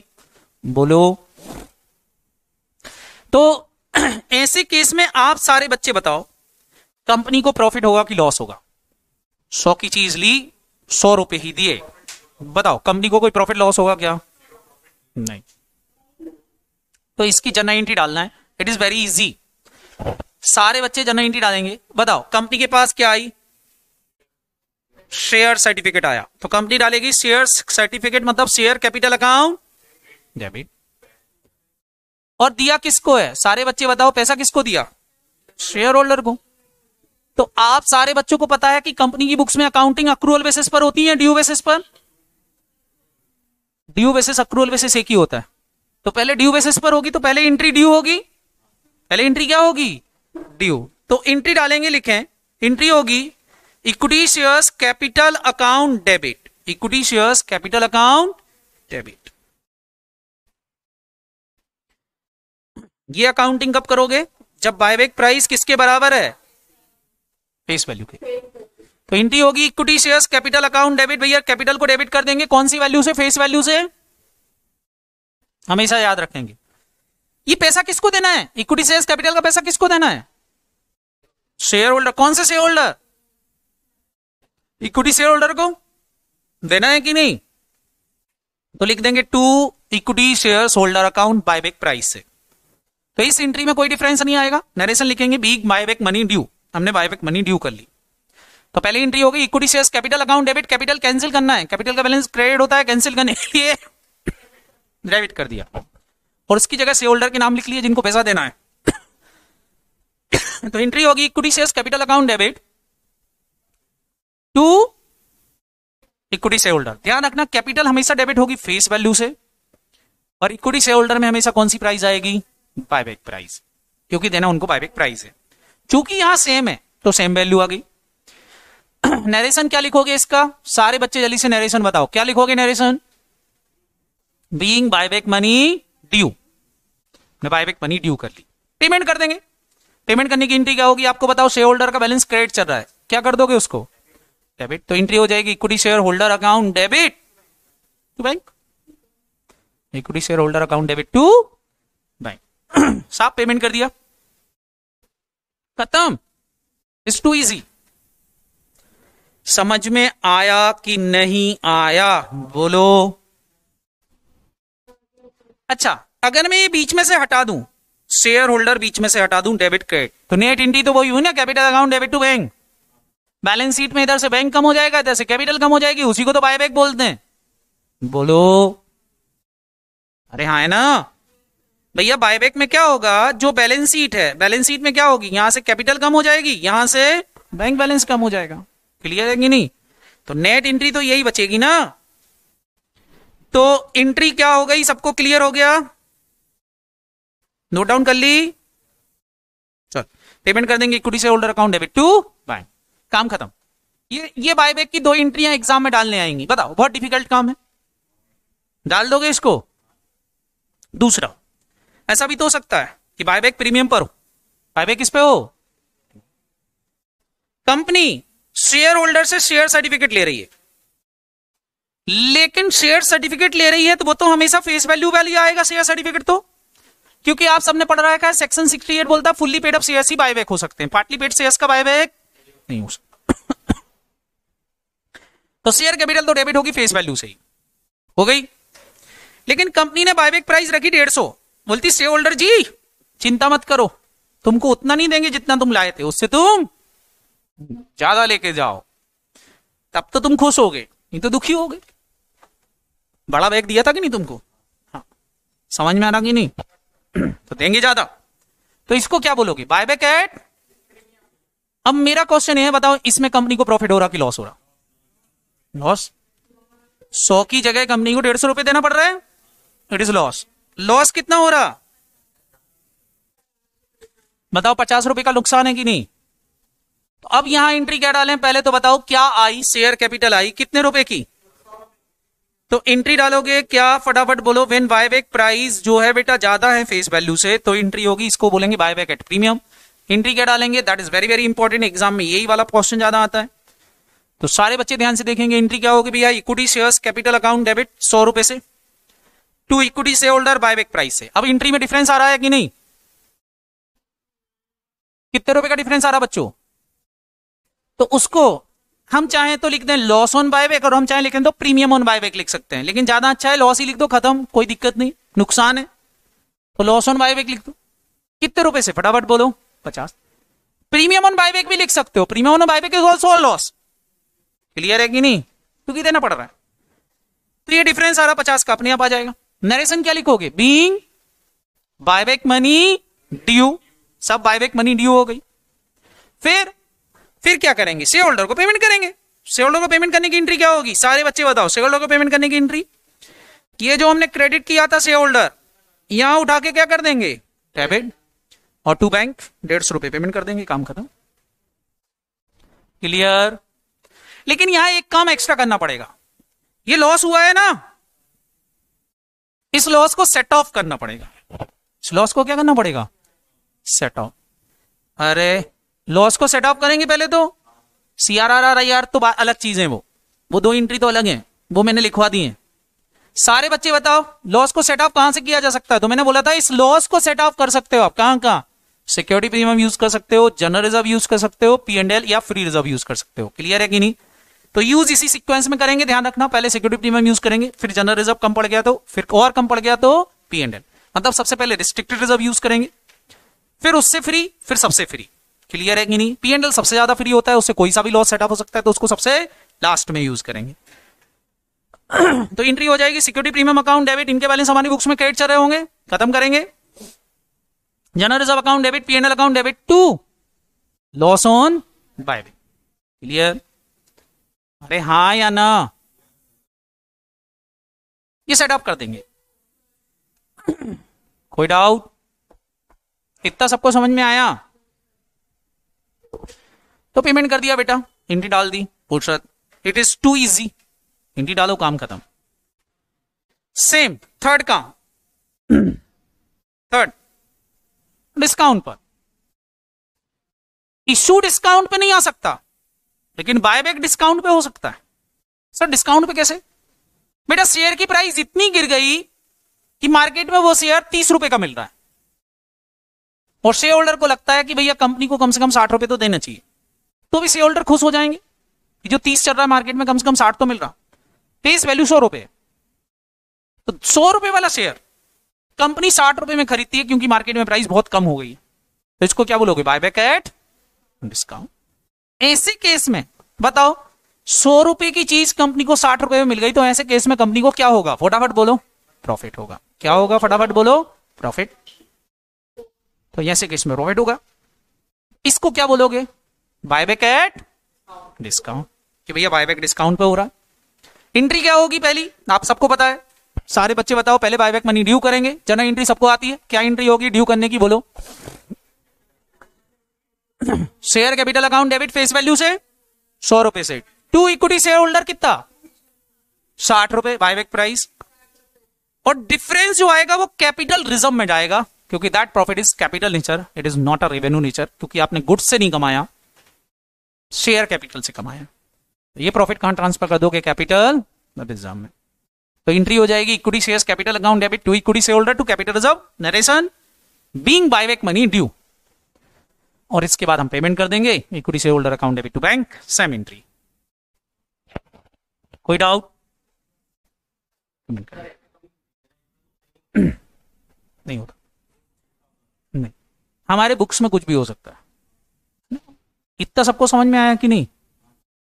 अब बच्चों यहां लॉस का तो समझ में आ गया, सेट ऑफ कर दिया, लेकिन एक इंपॉर्टेंट पॉइंट, शेयर होल्डर को जो ये पैसा दिया है ये आया कहां से, ये भी तो बताना पड़ेगा, ये जो पेमेंट कर रहे हो आया कहां से। तो मैंने आपसे बोला था ये इसके दो ही सोर्स हो सकते हैं, या तो हमने फ्रेश इशू लाए होंगे या फ्री रिजर्व यूज किए होंगे। तो मैंने आपको पढ़ाया था 2 एंट्री एक्स्ट्रा करना पड़ेंगी, कौन सी 2 एंट्रियां एक्स्ट्रा करना पड़ेंगी, जोर से बोलो,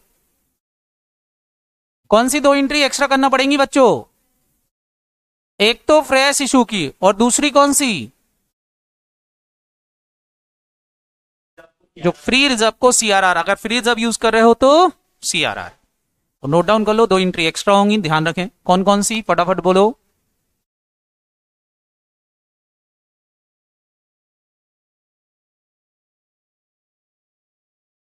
एक तो फ्री रिजर्व की होगी, दूसरी कौन सी होगी, CRR बनानी, ये मैंने पहले ही लिखवा दी थी, तो ये 2 होंगी, टोटल मिला के 3 और 2 5 एंट्री का चैप्टर है, समझ में आया कि नहीं। अगर फ्रेश इशू का क्वेश्चन है तो पहले फ्रेश इशू की एंट्री होगी, बाद में वो 2 एंट्रियां होंगी पेमेंट और ड्यू करने की। तो ये बताना पड़ेगा कि ये पैसा आया कहां से जो दे रहा हो बैंक का, बैंक से पेमेंट किया है कि नहीं। तो अगर वो बैंक का पेमेंट आपने फ्री रिजर्व से किया होगा तो फ्री रिजर्व का पैसा कहां ट्रांसफर करना पड़ेगा, जोर से बोलो, CRR। और दूसरा, और अगर आपने वो फ्री रिजर्व का पैसा फ्रेश इशू से लाए होगे तो एंट्री फ्रेश इशू की होगी। समझ में आया कि नहीं, पक्का? हेलो, कितना समझ में आया?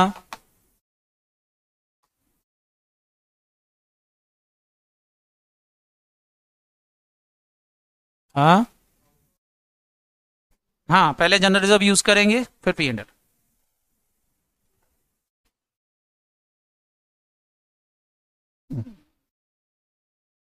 ये क्या हो रहा, क्लास बंद हो गई यार।